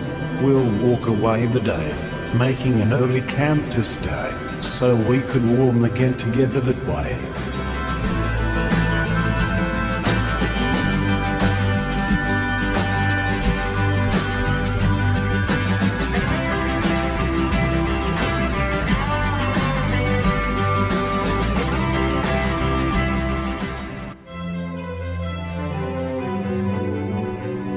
The stars now come out of their jars. I like to talk about the stars. Lay down on your back, for some quoting.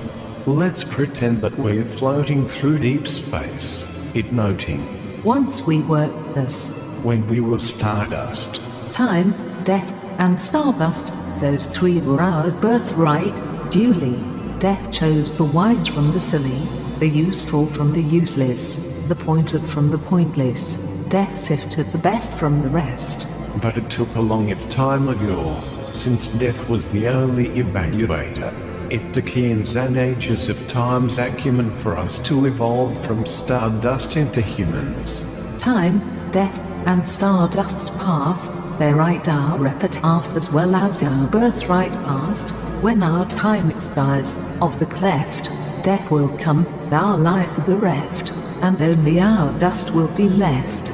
From time and death and us we came, and to this, that, and thus we must return, via the same. Born from stardust, nourished by sunlight, I'd fill my cup with wonders of delight. Life is a treasure, a radiant gem, a light that we'll never see again. Your words show me all the more of the worth of our love. Hold me, love me, be one with me, hand in glove. Let's merge yours and mine into ours of. As we embrace under the stars, endless flames burn in the sky's spires, as we snuggle our inner fires. When I see the stars, their poetic verse, then I know that all is right with the universe.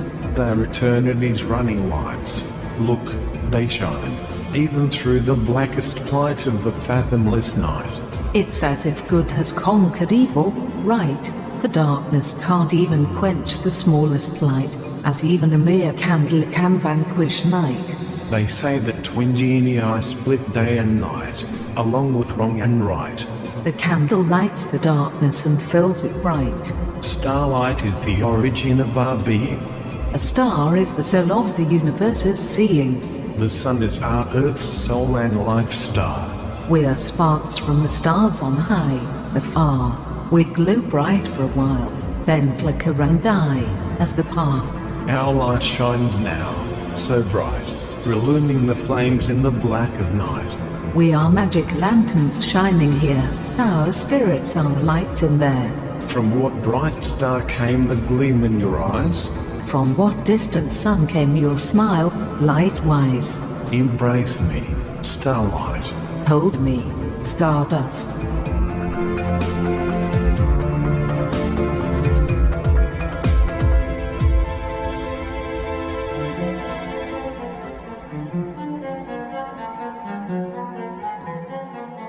Good night, sleep well, say a prayer of sleep for us. Each night my genie comes to fill my urn, pouring sleep into me, until day's return. I dream of the beauty of night's urn and the bounty of day's return. As the day follows night for all etern, fulfillment follows all for which I yearn. As we drift off to sleep, voices fill the blackness of the deep.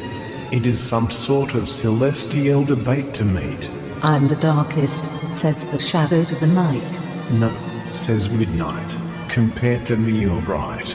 You floodlights, says starless space, stop your fight. The darkest plight is the lack of love's delight.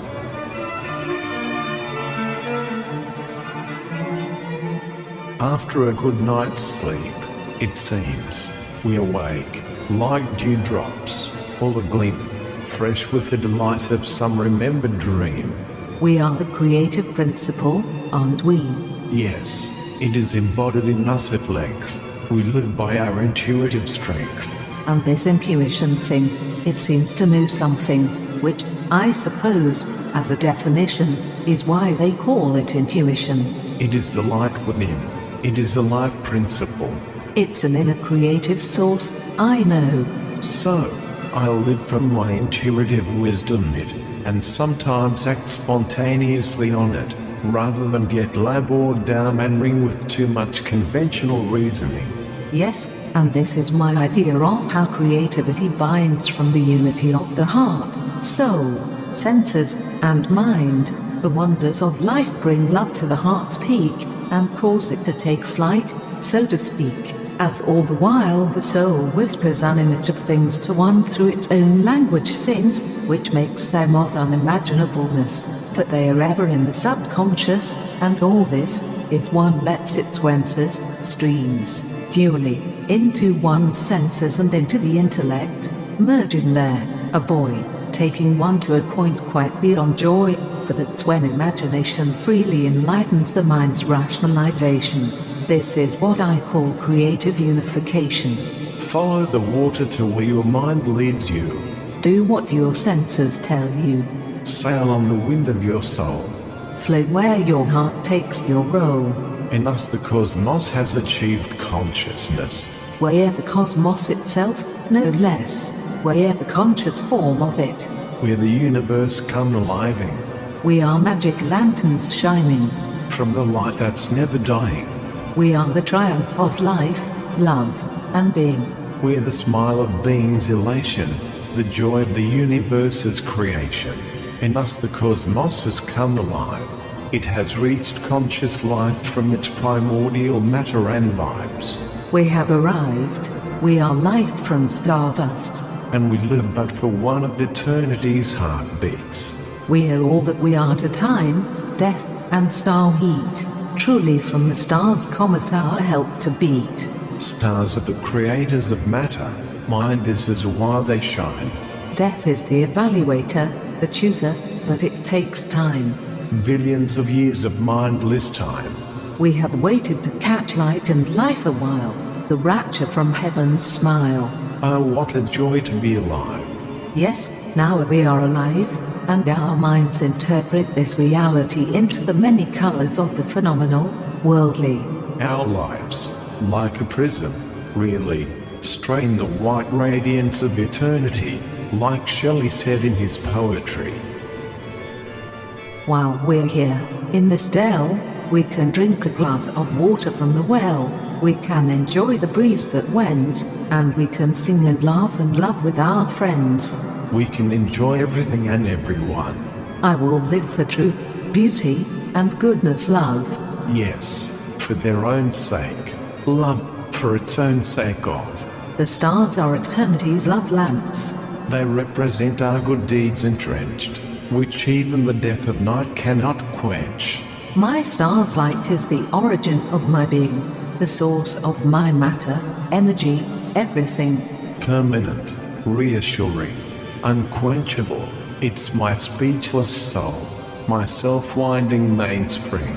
Energy and matter are interrelated, the void pulsates in an endless sequence, for a field is present throughout space immense, out of which the particles must condense, occurring where the field is extremely intense. Atoms are energy bundles placed. They are not in the fabric of space, yet matter defines the structure of space. Again the yin is in the yang, and vice versa. I have a theory, perhaps from out of nothing came the paired pluses and minuses of energy. The positive energy becomes matter, while the negative matter becomes gravity. Negative because it takes a force, a positive energy, to hold objects apart which are attracted by the negative force of gravity. So, when recombined, all energies still add up to nothing. That's ingenious. So, then, from nothing was written our account. and back to nothing we'd still have to amount.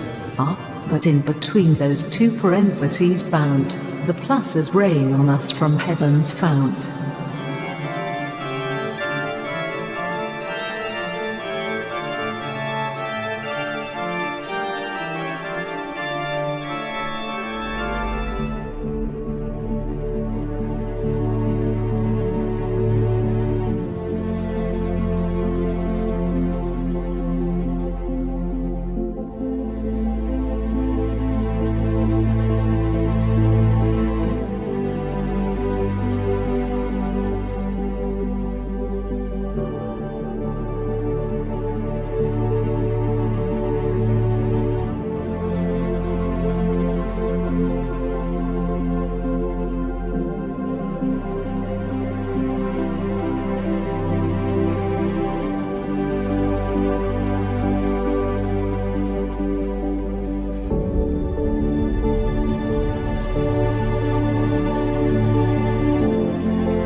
Let us gladly leave the desert sands as a forgotten wish, and stop at the stream to catch some fish, and, after eating them, give thanks, and relax on the riverbank.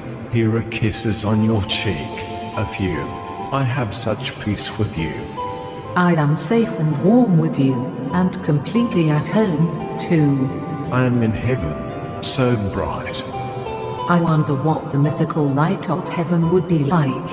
Well, as a metaphysical question, Zykes, I can't really answer it, but I can describe what some legends say it is, and then I can talk about some things that we may know about, from the myths I've heard. True, heaven is a place where you can have anything that you want to, where your every wish and dream comes true, where you're always surrounded by love and lovelies, and where you can live forever in a state of perpetual ecstasy.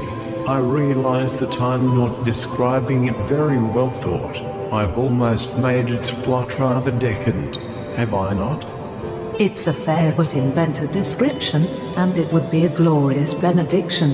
It may or not be so, there's no way we can know. However, while we're here on earth, if we live in life's glory and worth, we can swim in the same pond. No need to wait for the dim promise of beyond, for those distant drums can't be heard. Well, enough of that for now, of the word, but let's talk it through afterward.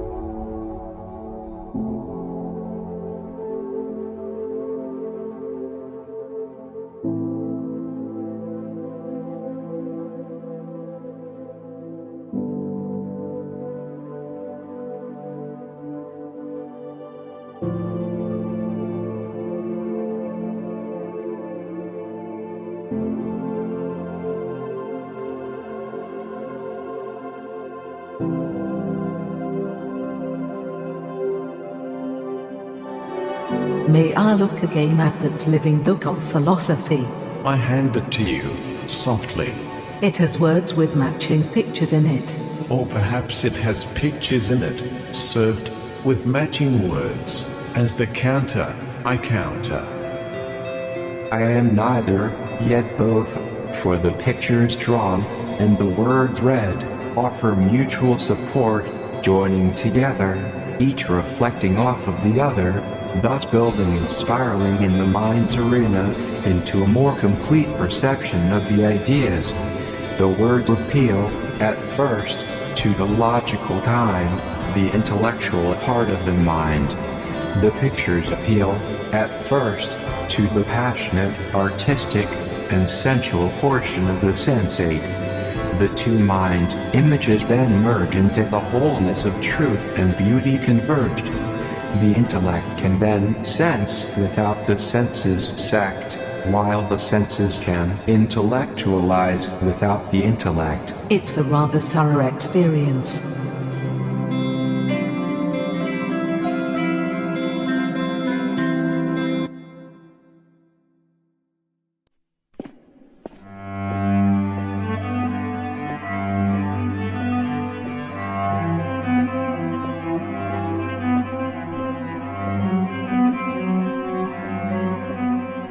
From the high mountain, we might look back, atop, to catch one last glimpse of the flock of the monastical village off in the distance, where it ran out of persistence. There it is, still smouldering. I stare at it half fondly, as that's where I met you warmly. Here, now, a little stream, where the water runs the rocks over, all agleam, as it tinkles around the stones, as seen. Water may conquer fire, but with a lot of steam, such a woman with man.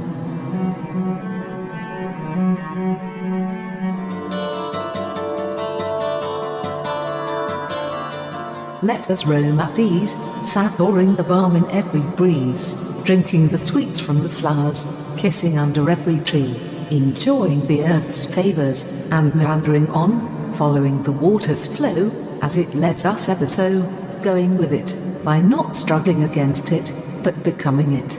Realize.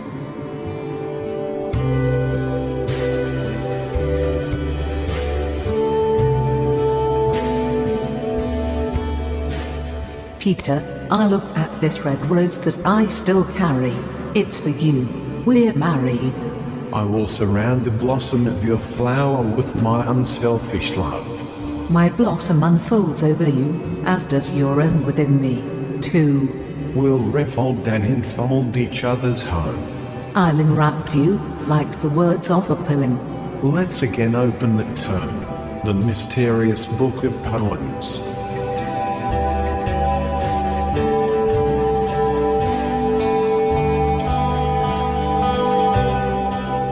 What is the name of the rose? Oh, magic book that knows. Can you not tell us now what's true, after all that we've been through?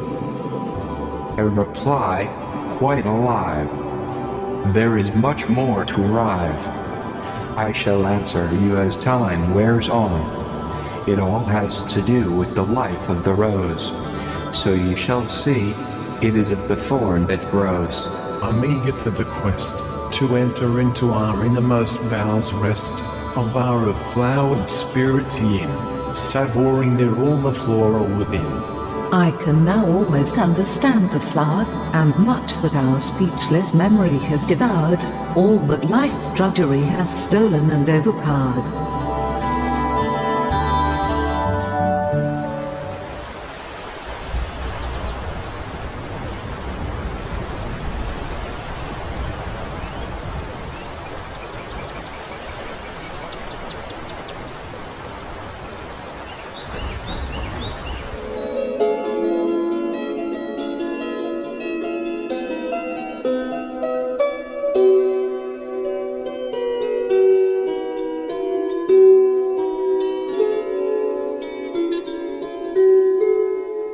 The winds of May's highs and lows are making love to the flowers that grow, moving them this way and that, to and fro, nurturing them so.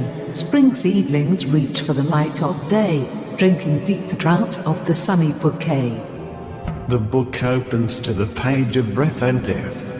Yes, for as we walk abreast, the peace of the forest is being shattered by the sound of people bickering and quarrelling away in a much too common way.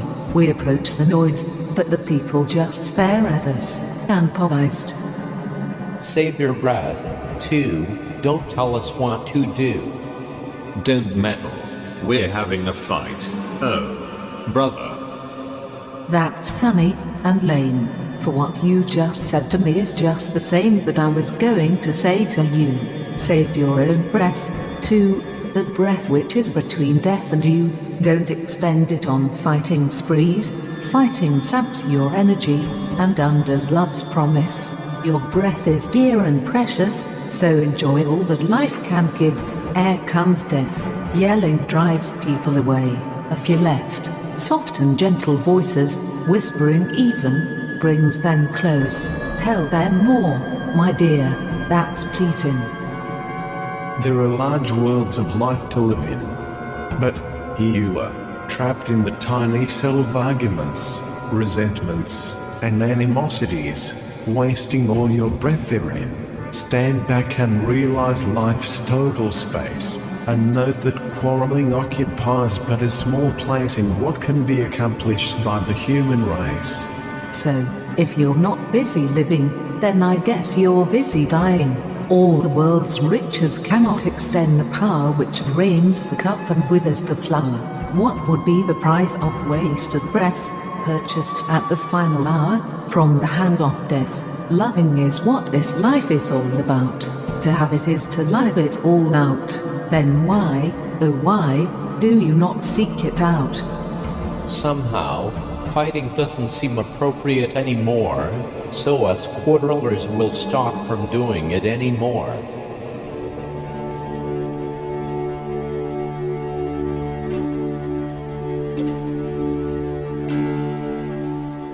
Let's hope the complaint department remains closed. Let us love intimates continue on, down the trail, now and then reading verses beyond the pale, from the mysterious book of lively tales.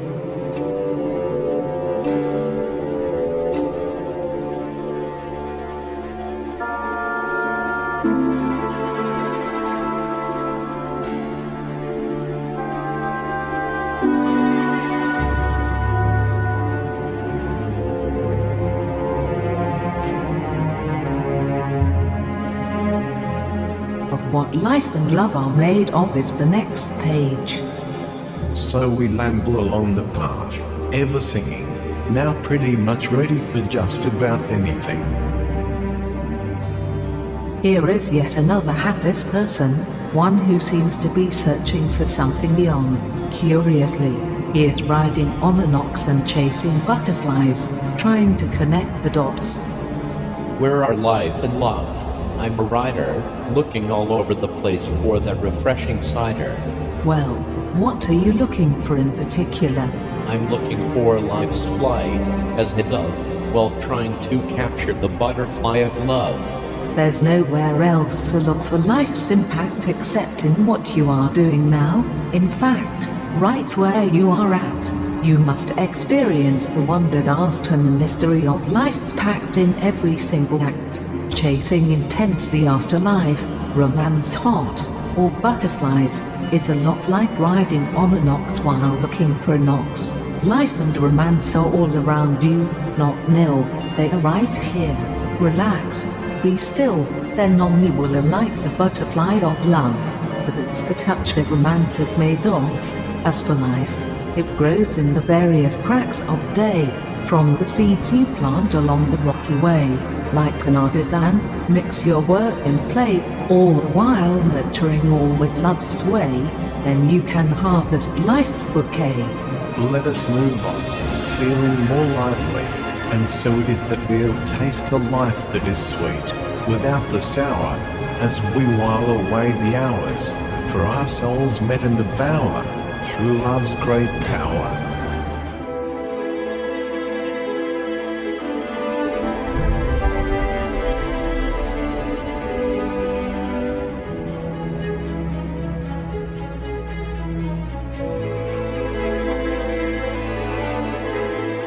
We awake early this day's hour, and again drink the dew from the flowers.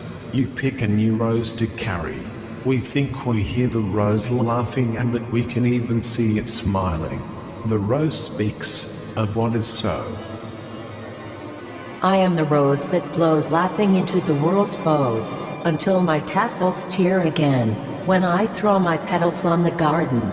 Cherish me, for I represent the strife, the fragility and impermanence of life. I live in my prime but for just a while. First, I'm flowering and free, a child, but then I am fragile, and finally, forlorn. When my beauty is past, my petals float, torn, to earth, and all that's left is the thorn. But, while I live I am full of power, the queen of all the flowers. Like the rose, we will grow old one day, sir, and then throw our treasure back to earth. Thorns have roses.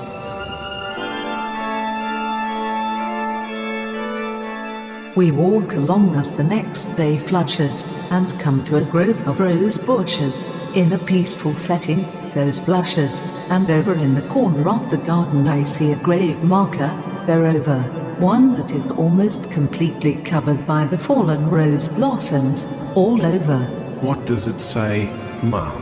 It says, "Here Omar Khayyam lies, the flower that once hath blown forever dies." He may be the one who inspired the book of philosophy's side.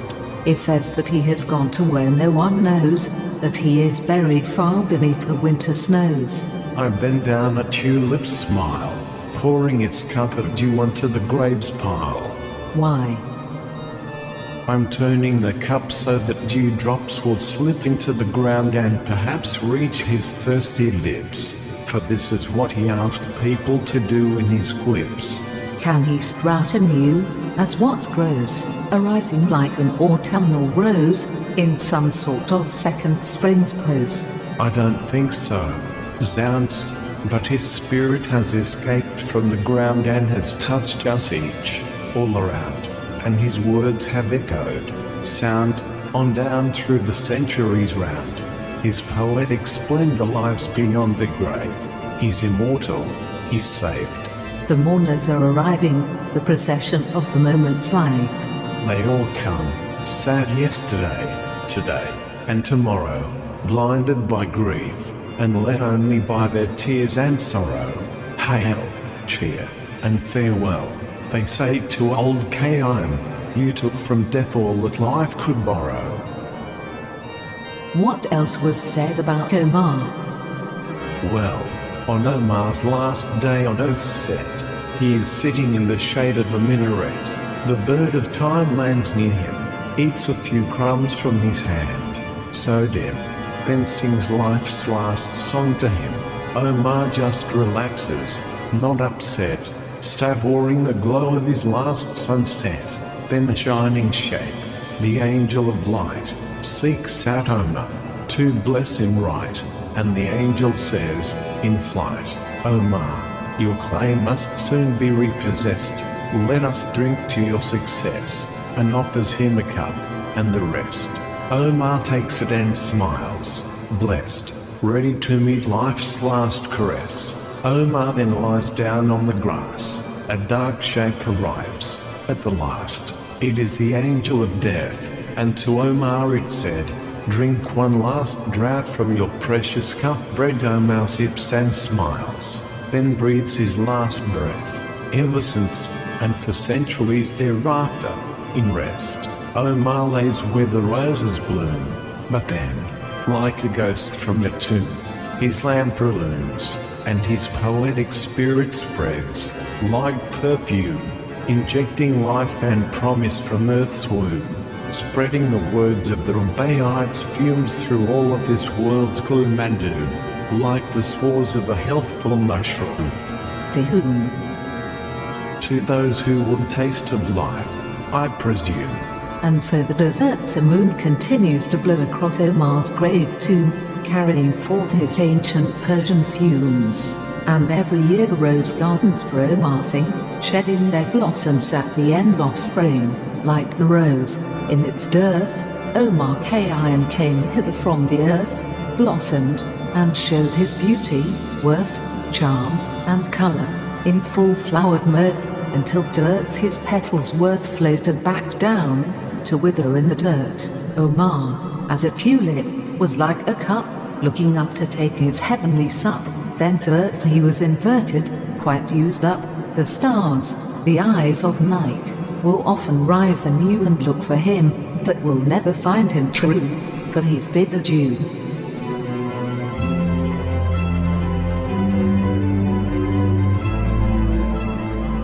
Ho, The dust now speaks to us. Tread softly on me, for I was once like you. The bird of time lands next to us and beaks. I am the moment. I am here. It is I that you seek. I am the one you want. You've found me anew. You've come for me and I am here with you. Ah, this day we lie fully together, then we'll talk before we sleep together. I think we know the story of the rose, near in its entirety, I suppose. I brush my rose slightly across your nose. Why is the summer rose so very red? It's the blood that the living earth has bled. Tell me, dearest, of the life of the rose. The rose of which we so sweetly sing rises abloom in the joyous spring, as a sprout from the soil of nature's earth, in a grand, gloried, and triumphant birth. On the first day that the summer blushes, it blossoms red, as spring vanishes, from its one and only kiss to summer. Then the summer rose reigns, near forever, and laughs with the mirth of the long season sent, somewhere between happiness and contentment. Golden autumn slowly creeps into the scene, and then the autumnal rose withers, lean.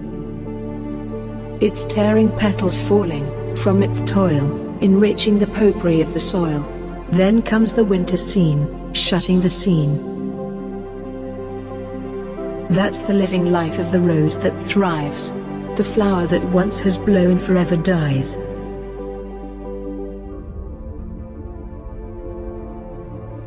What then is the name of the rose?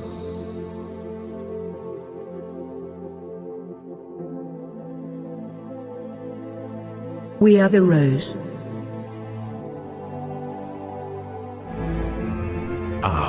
This night we lay peacefully together, again talking before we sleep together.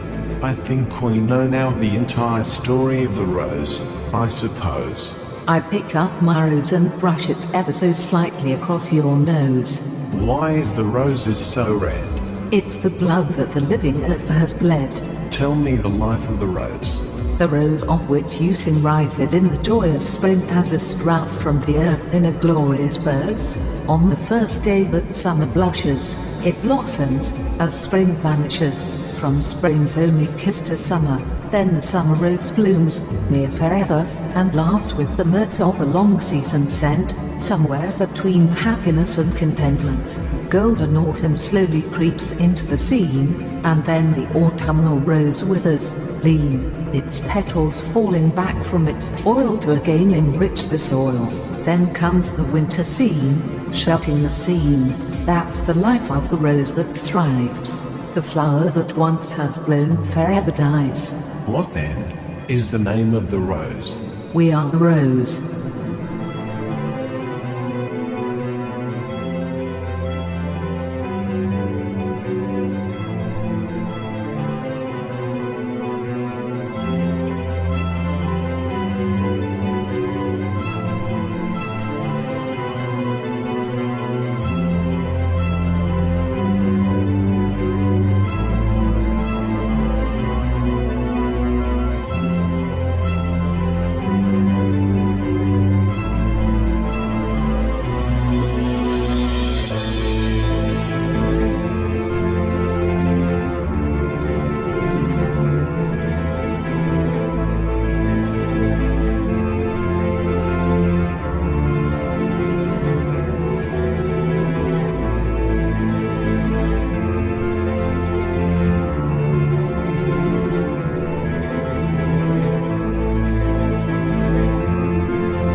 This is ex-brother Peter, writing from the quiet balcony alcove, within Vassal Library's gold, where I'm here oft mistaken, for a saintly Irish monk taken, since I usually sit in the warm light of a stained glass window bright while illustrating and editing a long treatise of non-fictional philosophizing called The Triumph of Life, Love, and Being. All is so peaceful within it.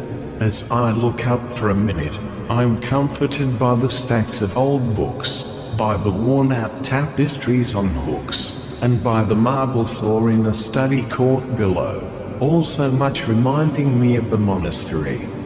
Memories cover me like a warm blanket, as it all comes flooding back for me to thank it. I turn back to my work, but not before a smile from her, my partner across the table, gives me the energy to continue on with the illustrations.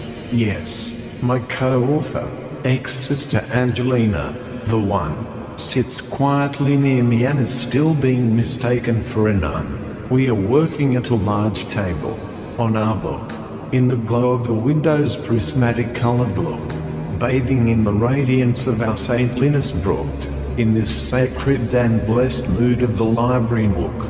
We're putting a few finishing illuminations of gold into our manuscript, for now that the story of old has been lived and proven, it deserves to be told, but it now has to be written, edited, and illustrated, bold. I ink in the leaves of gold while she checks the pages folds, just like in the old days, which I shall explain shortly a ways. The library is a peaceful relief from going out adventuring and romancing. Talking is expressly forbidden here, just as in the monastical village feared. So we whisper ever so softly and sweetly to each other, by and by.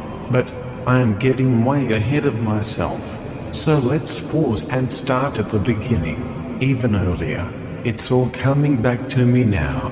This is the story of how the triumph of life, love, and being came to be, of how it was born in the labyrinth of the library's maze of passageways. I approached Vassal Library one day, fast, running on the blue-eyed flowered grass, passing under the wide, overhanging branch. Looming up ahead were the library towers, complete with the turrets and gargoyles. The walls were made of Italian stone, and there was a large stained glass window.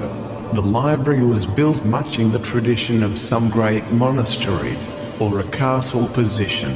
It was a lot like Camelot in this way, too, but I thought my imagination could outdo. I relaxed, letting my mind wander freely. As I entered the spacious, cathedral-like lobby, I saw the huge tapestries hanging high on the walls, those grand and glorious scenes of the past that called. Then I walked up the stone steps in deep, but worn smooth by centuries of studious feet. There were stone railings, too, like altar rails, and many old pictures, plus balconies, lawn trails, spiral staircases, and the almost secret alcoves. The nook was silent, blessed, and gracious, the perfect place to write, the lure contagious. The library has 100 rooms, of all the ages, and 50 or more connecting passages. No one really knows how many mazes, starting down one of the twisting ways and halls. I went through many levels of rooms and number calls, not noting where I had been, not looking back at all. I switched on the lights as I went, but didn't realize that the glows and vents were automatically turning off behind me, after a minute or so, to save on electricity. So, I continued along, between the stacks, and down the stairways, with even more racks, entering older sections of the library zones which didn't quite line up with the newer ones. I was soon lost and completely disoriented. Then the library closed, and, to my surprise, all of the power went off inside, for it was the Easter holiday shutdown. I was trapped inside, in the dark, unknown, I wedged open a door that was automatically closing, but I didn't panic, although I certainly allowed a few quick pulses. Looking around for clues, I saw a map on the wall, but it was too dark to read its call.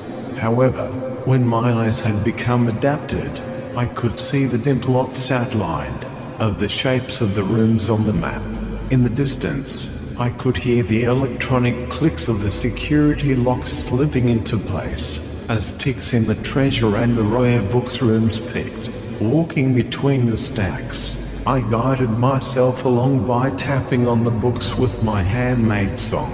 Coming to a moonlit window, I opened it with a shove, but it was much too high for me to jump out of. Looking out around at the exterior of the building, I tried to get an idea where I was in relation to exiting.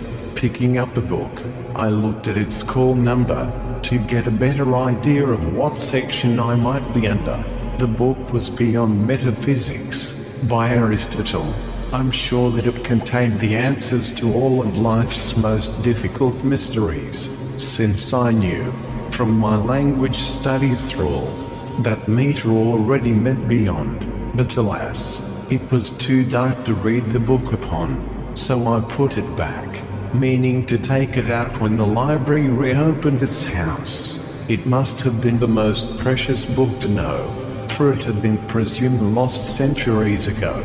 Imagine going beyond what Trek was already beyond physics. Oh, Aristotle, you magic mystic. It was not totally quiet in these surrounds. The library boiler's vents were making gurgling sounds. At least that's what I'd hoped the noises were, all around. Yet, there was also sort of a weird stillness. I wouldn't say that I was scared, I confess, but there seemed to be a lot of creaking noises soft, as the library settled in for the week with the heat off. I went down what I thought might be a familiar stairway, but the door at the bottom was locked away. Looking through the door, I could see the rare book room. I went up 2 more levels, peering into another room, and saw the main art gallery's way, with its sculptures and jade jewels on display. I'd better not get caught in there, singing, with some alarm going on ringing, I thought.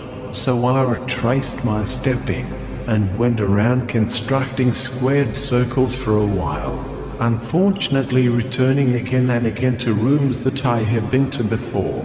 I had to find some of the more critical junctions. It was pitch black in the library's interior sections, so I marked some of the intersections by putting some books on the floor. That way I'd know by gripping toe sore if I was returning to rooms that I had visited before. Still, it was all rather frustrating. If only I had a candle demonstrating. But, of course, fire was forbidden in the library. I heard a novel noise and followed it. It was just a drinking fountain with a slight drip. At least I had water. Good, I wouldn't die of thirst. There was a college recess coming up, and so the library had been, completely shut down for the next fortnight. I could be in here for a long time.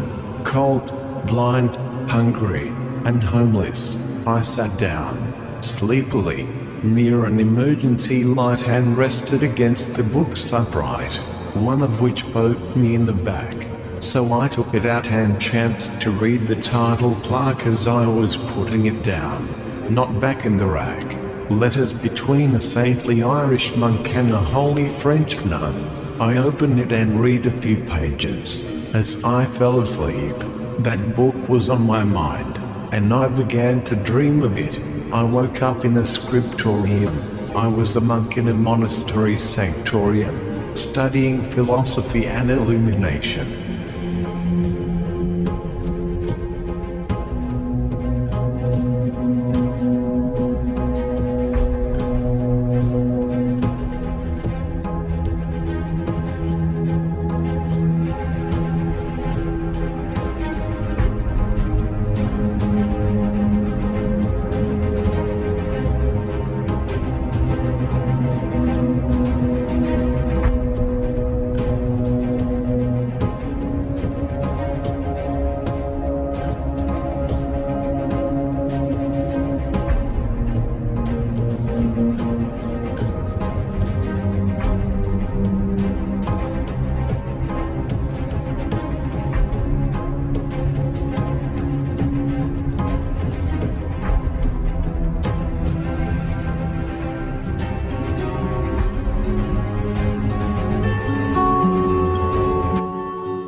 While writing, much more is drawn from the mind, for there is relative silence, with no starting gun, as in speaking, for that is in real time done. The muses then are one's own depth's mind.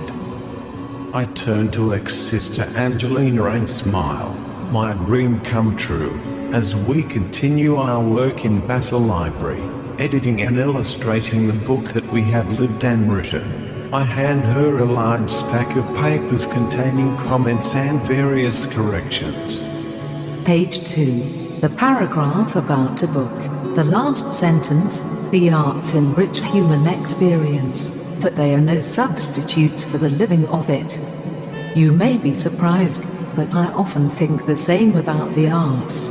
Some people try to live through art. I have a friend like that, but it only happens when a person has no life inside and therefore is looking for a crutch to help living. I agree. One has to get out there and live through life, rather than, for example, just reading about it. Hemingway, for example, went out and both lived and wrote, thus turning a passive activity such as writing into the reflection of a more active activity of living. The arts can enhance and improve on real life and vice versa. I would dry up without real life contact. I could never really live life entirely as a monk. Page 5. The paragraph about a witch and the man. What has no death has no life principle. It's very true because life seems to consist of beginnings and ends. A wonderful thing in life is that everything always changes. Things begin and end. And what helps us in living is the knowledge that bad will change into good. It will not always happen that way, but the unknown gives us an opportunity to hope so. So, when we are on a bad road we hope for death, the end. Like when a person is very ill, we hope for his/her death no matter how selfish it might seem. Let me know if you disagree with me. For example, the figures in a painting live forever in a perfect world, but know neither life nor death, neither happiness or sadness. What has no death has no life principle, given that change is necessary, and that indeed change is life itself. Then the willingness to change seems to make life easier. Bad can change into good if one wants enough for it to happen. When we're on a bad road, that's part of life, too. And such life can also be lived for all it's worth, bad as it is. Something bad just makes the next good thing seem even better. Still, there are times when life is not worth living, as you say. But, again, I think that the valleys only serve to make the mountainous heights more glorious. The alternative is to be fat, dumb, and happy, and quite lifeless. Page 10. The meeting with a pen. The pen refuses to illustrate the written word, in other words, what somebody already created. It's not a total expression of imagination for a pen, since it is using something that was already created by a writer or a poet. I feel here you are just describing somebody who is coming out of a closet with its own desire to create. Am I right? Normally, words are written first and then the illustrations are selected or drawn to match. I do this in my books, too, but sometimes I pick the pictures first and then try to write words to match. This is not so easy, since one must pick a set of pictures that can work for a unified story. But when it works great. Anyway, yes, the pen is now free to create. Free of the burden of conventional storytelling. Like Hemingway, the pen is going to create and live first, then let the writer's pencil tell about it. Ideally, living and creating soon become simultaneous. Page 12. A paragraph about a man who finally takes time to think about his life.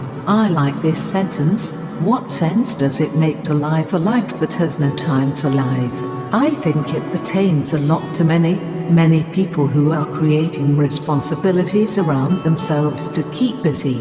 As a result, they are still not happy and are not noticing how their life is passing by.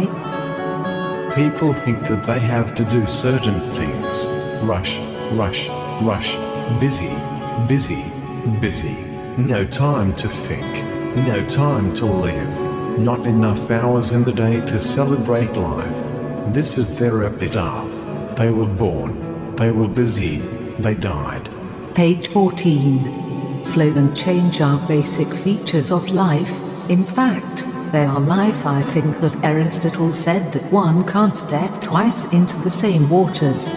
I didn't know about Aristotle's saying, but many writers like to make the analogy of time and change to the moving water of a river.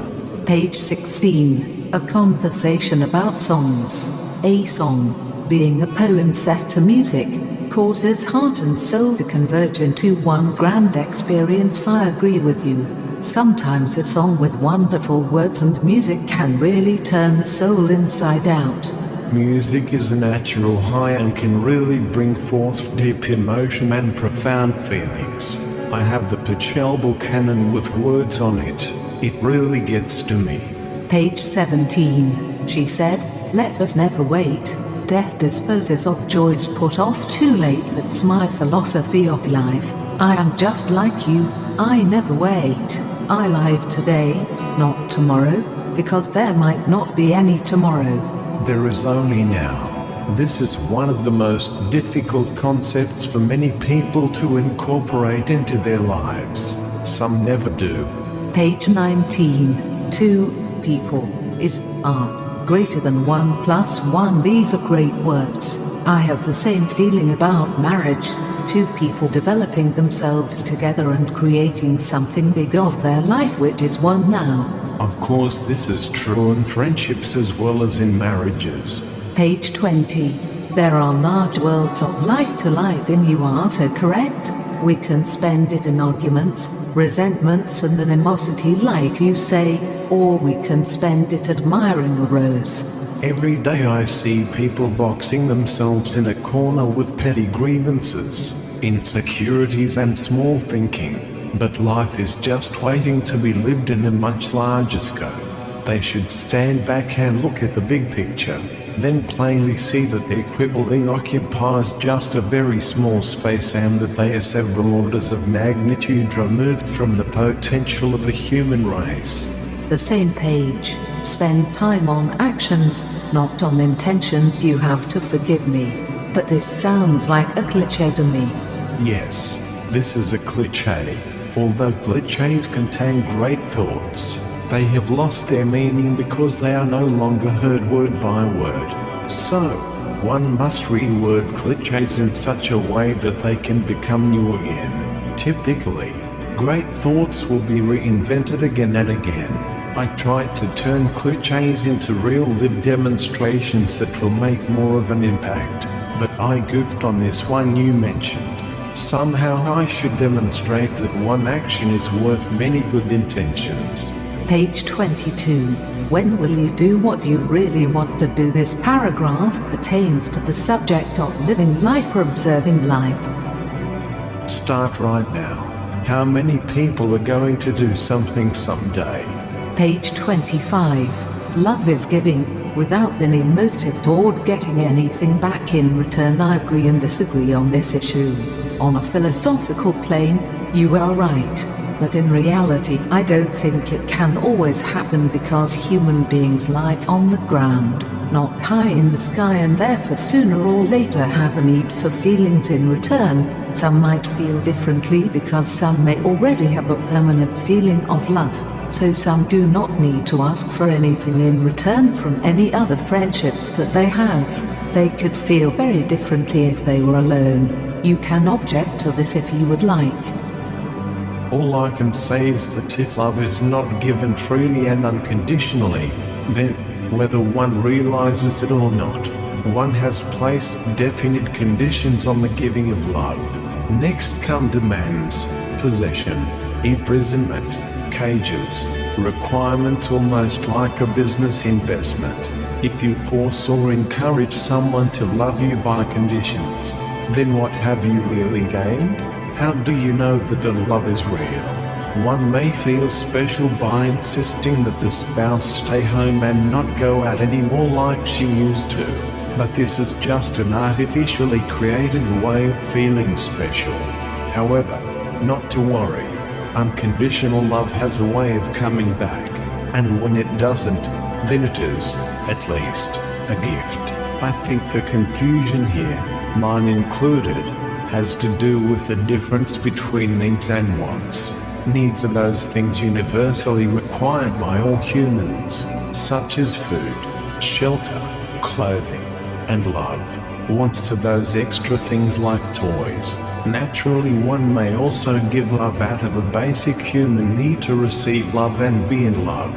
I'm just saying that love should be gratefully received, not taken or manipulated by conditions and demands. So, the satisfaction of human needs is only natural, but love is only meaningful in the long run if it happens naturally. Love is giving and caring and sharing. I would still give love unconditionally even if wasn't receiving any love, although I would still look for love. Love is a great thing. Isn't it amazing that people don't spend much time seeking love or giving love? Page 27. I gave the feelings their due. I visited the shrine of sorrow. I like this idea about feelings that pass. Feelings pass, but mourning is sometimes necessary, although time heals. Page 30. Allowance of other beliefs seems to lessen the credibility of one's own belief. At first I disagreed with this statement, but then I thought deeper and now I think that you are right. Your statement can also explain the fanatics who live in religion. Yes, the fanatics are not open to others' beliefs and are very intolerant in beliefs based on faith, superstition, and old writings from divine vision. Remember that only a hairbreadth separates belief from non-belief. Those same people, if brought up in a different religion, would be just as fanatical therein. Catholics think that Jesus was a god. However, other religions don't. I knew a Methodist lady who wouldn't go to her daughter's wedding because she married a Catholic. Sounds silly to us, but it's serious to them. Everyone thinks they are right, but as we've seen, given all the various religions and their contradictions, most religions are not likely to be in the right. All in all, I had a great time reading the work. Sometimes you repeat ideas, for example, living now and not waiting until later appears several times, but in general, it's very touching. I like the way you composed it. Two people spending time together and at the same time they are meeting all these other people and objects. I repeat certain themes, in slightly different ways, so as to make a deeper impression. Most people, when presented with a thought, might realize then and there that it's a good idea, but then later go right back to the way they used to live, just out of habit. However, when they can see and read the same idea over and over again, a positive visualization begins to grow in their minds to obtain more of a foothold. It's not a simple matter to break a pattern of living. We tend to get conditioned by the world, and little by little, imperceptibly, a facade builds up around us until we become brainwashed. So, repetition is a way of unbrainwashing.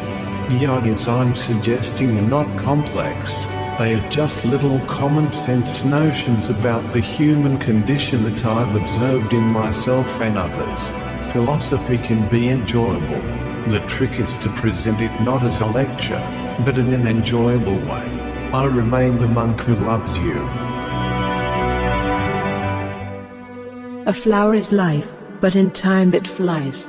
It buds, blooms and dies right before our eyes. It's a lesson to learn in beauty's form. Yes, we are the rose, in different guise. What's here now has to be as that long before, not new out of the blue, for there is no more, so we and all are akin to what is, not less, we're united beyond the door.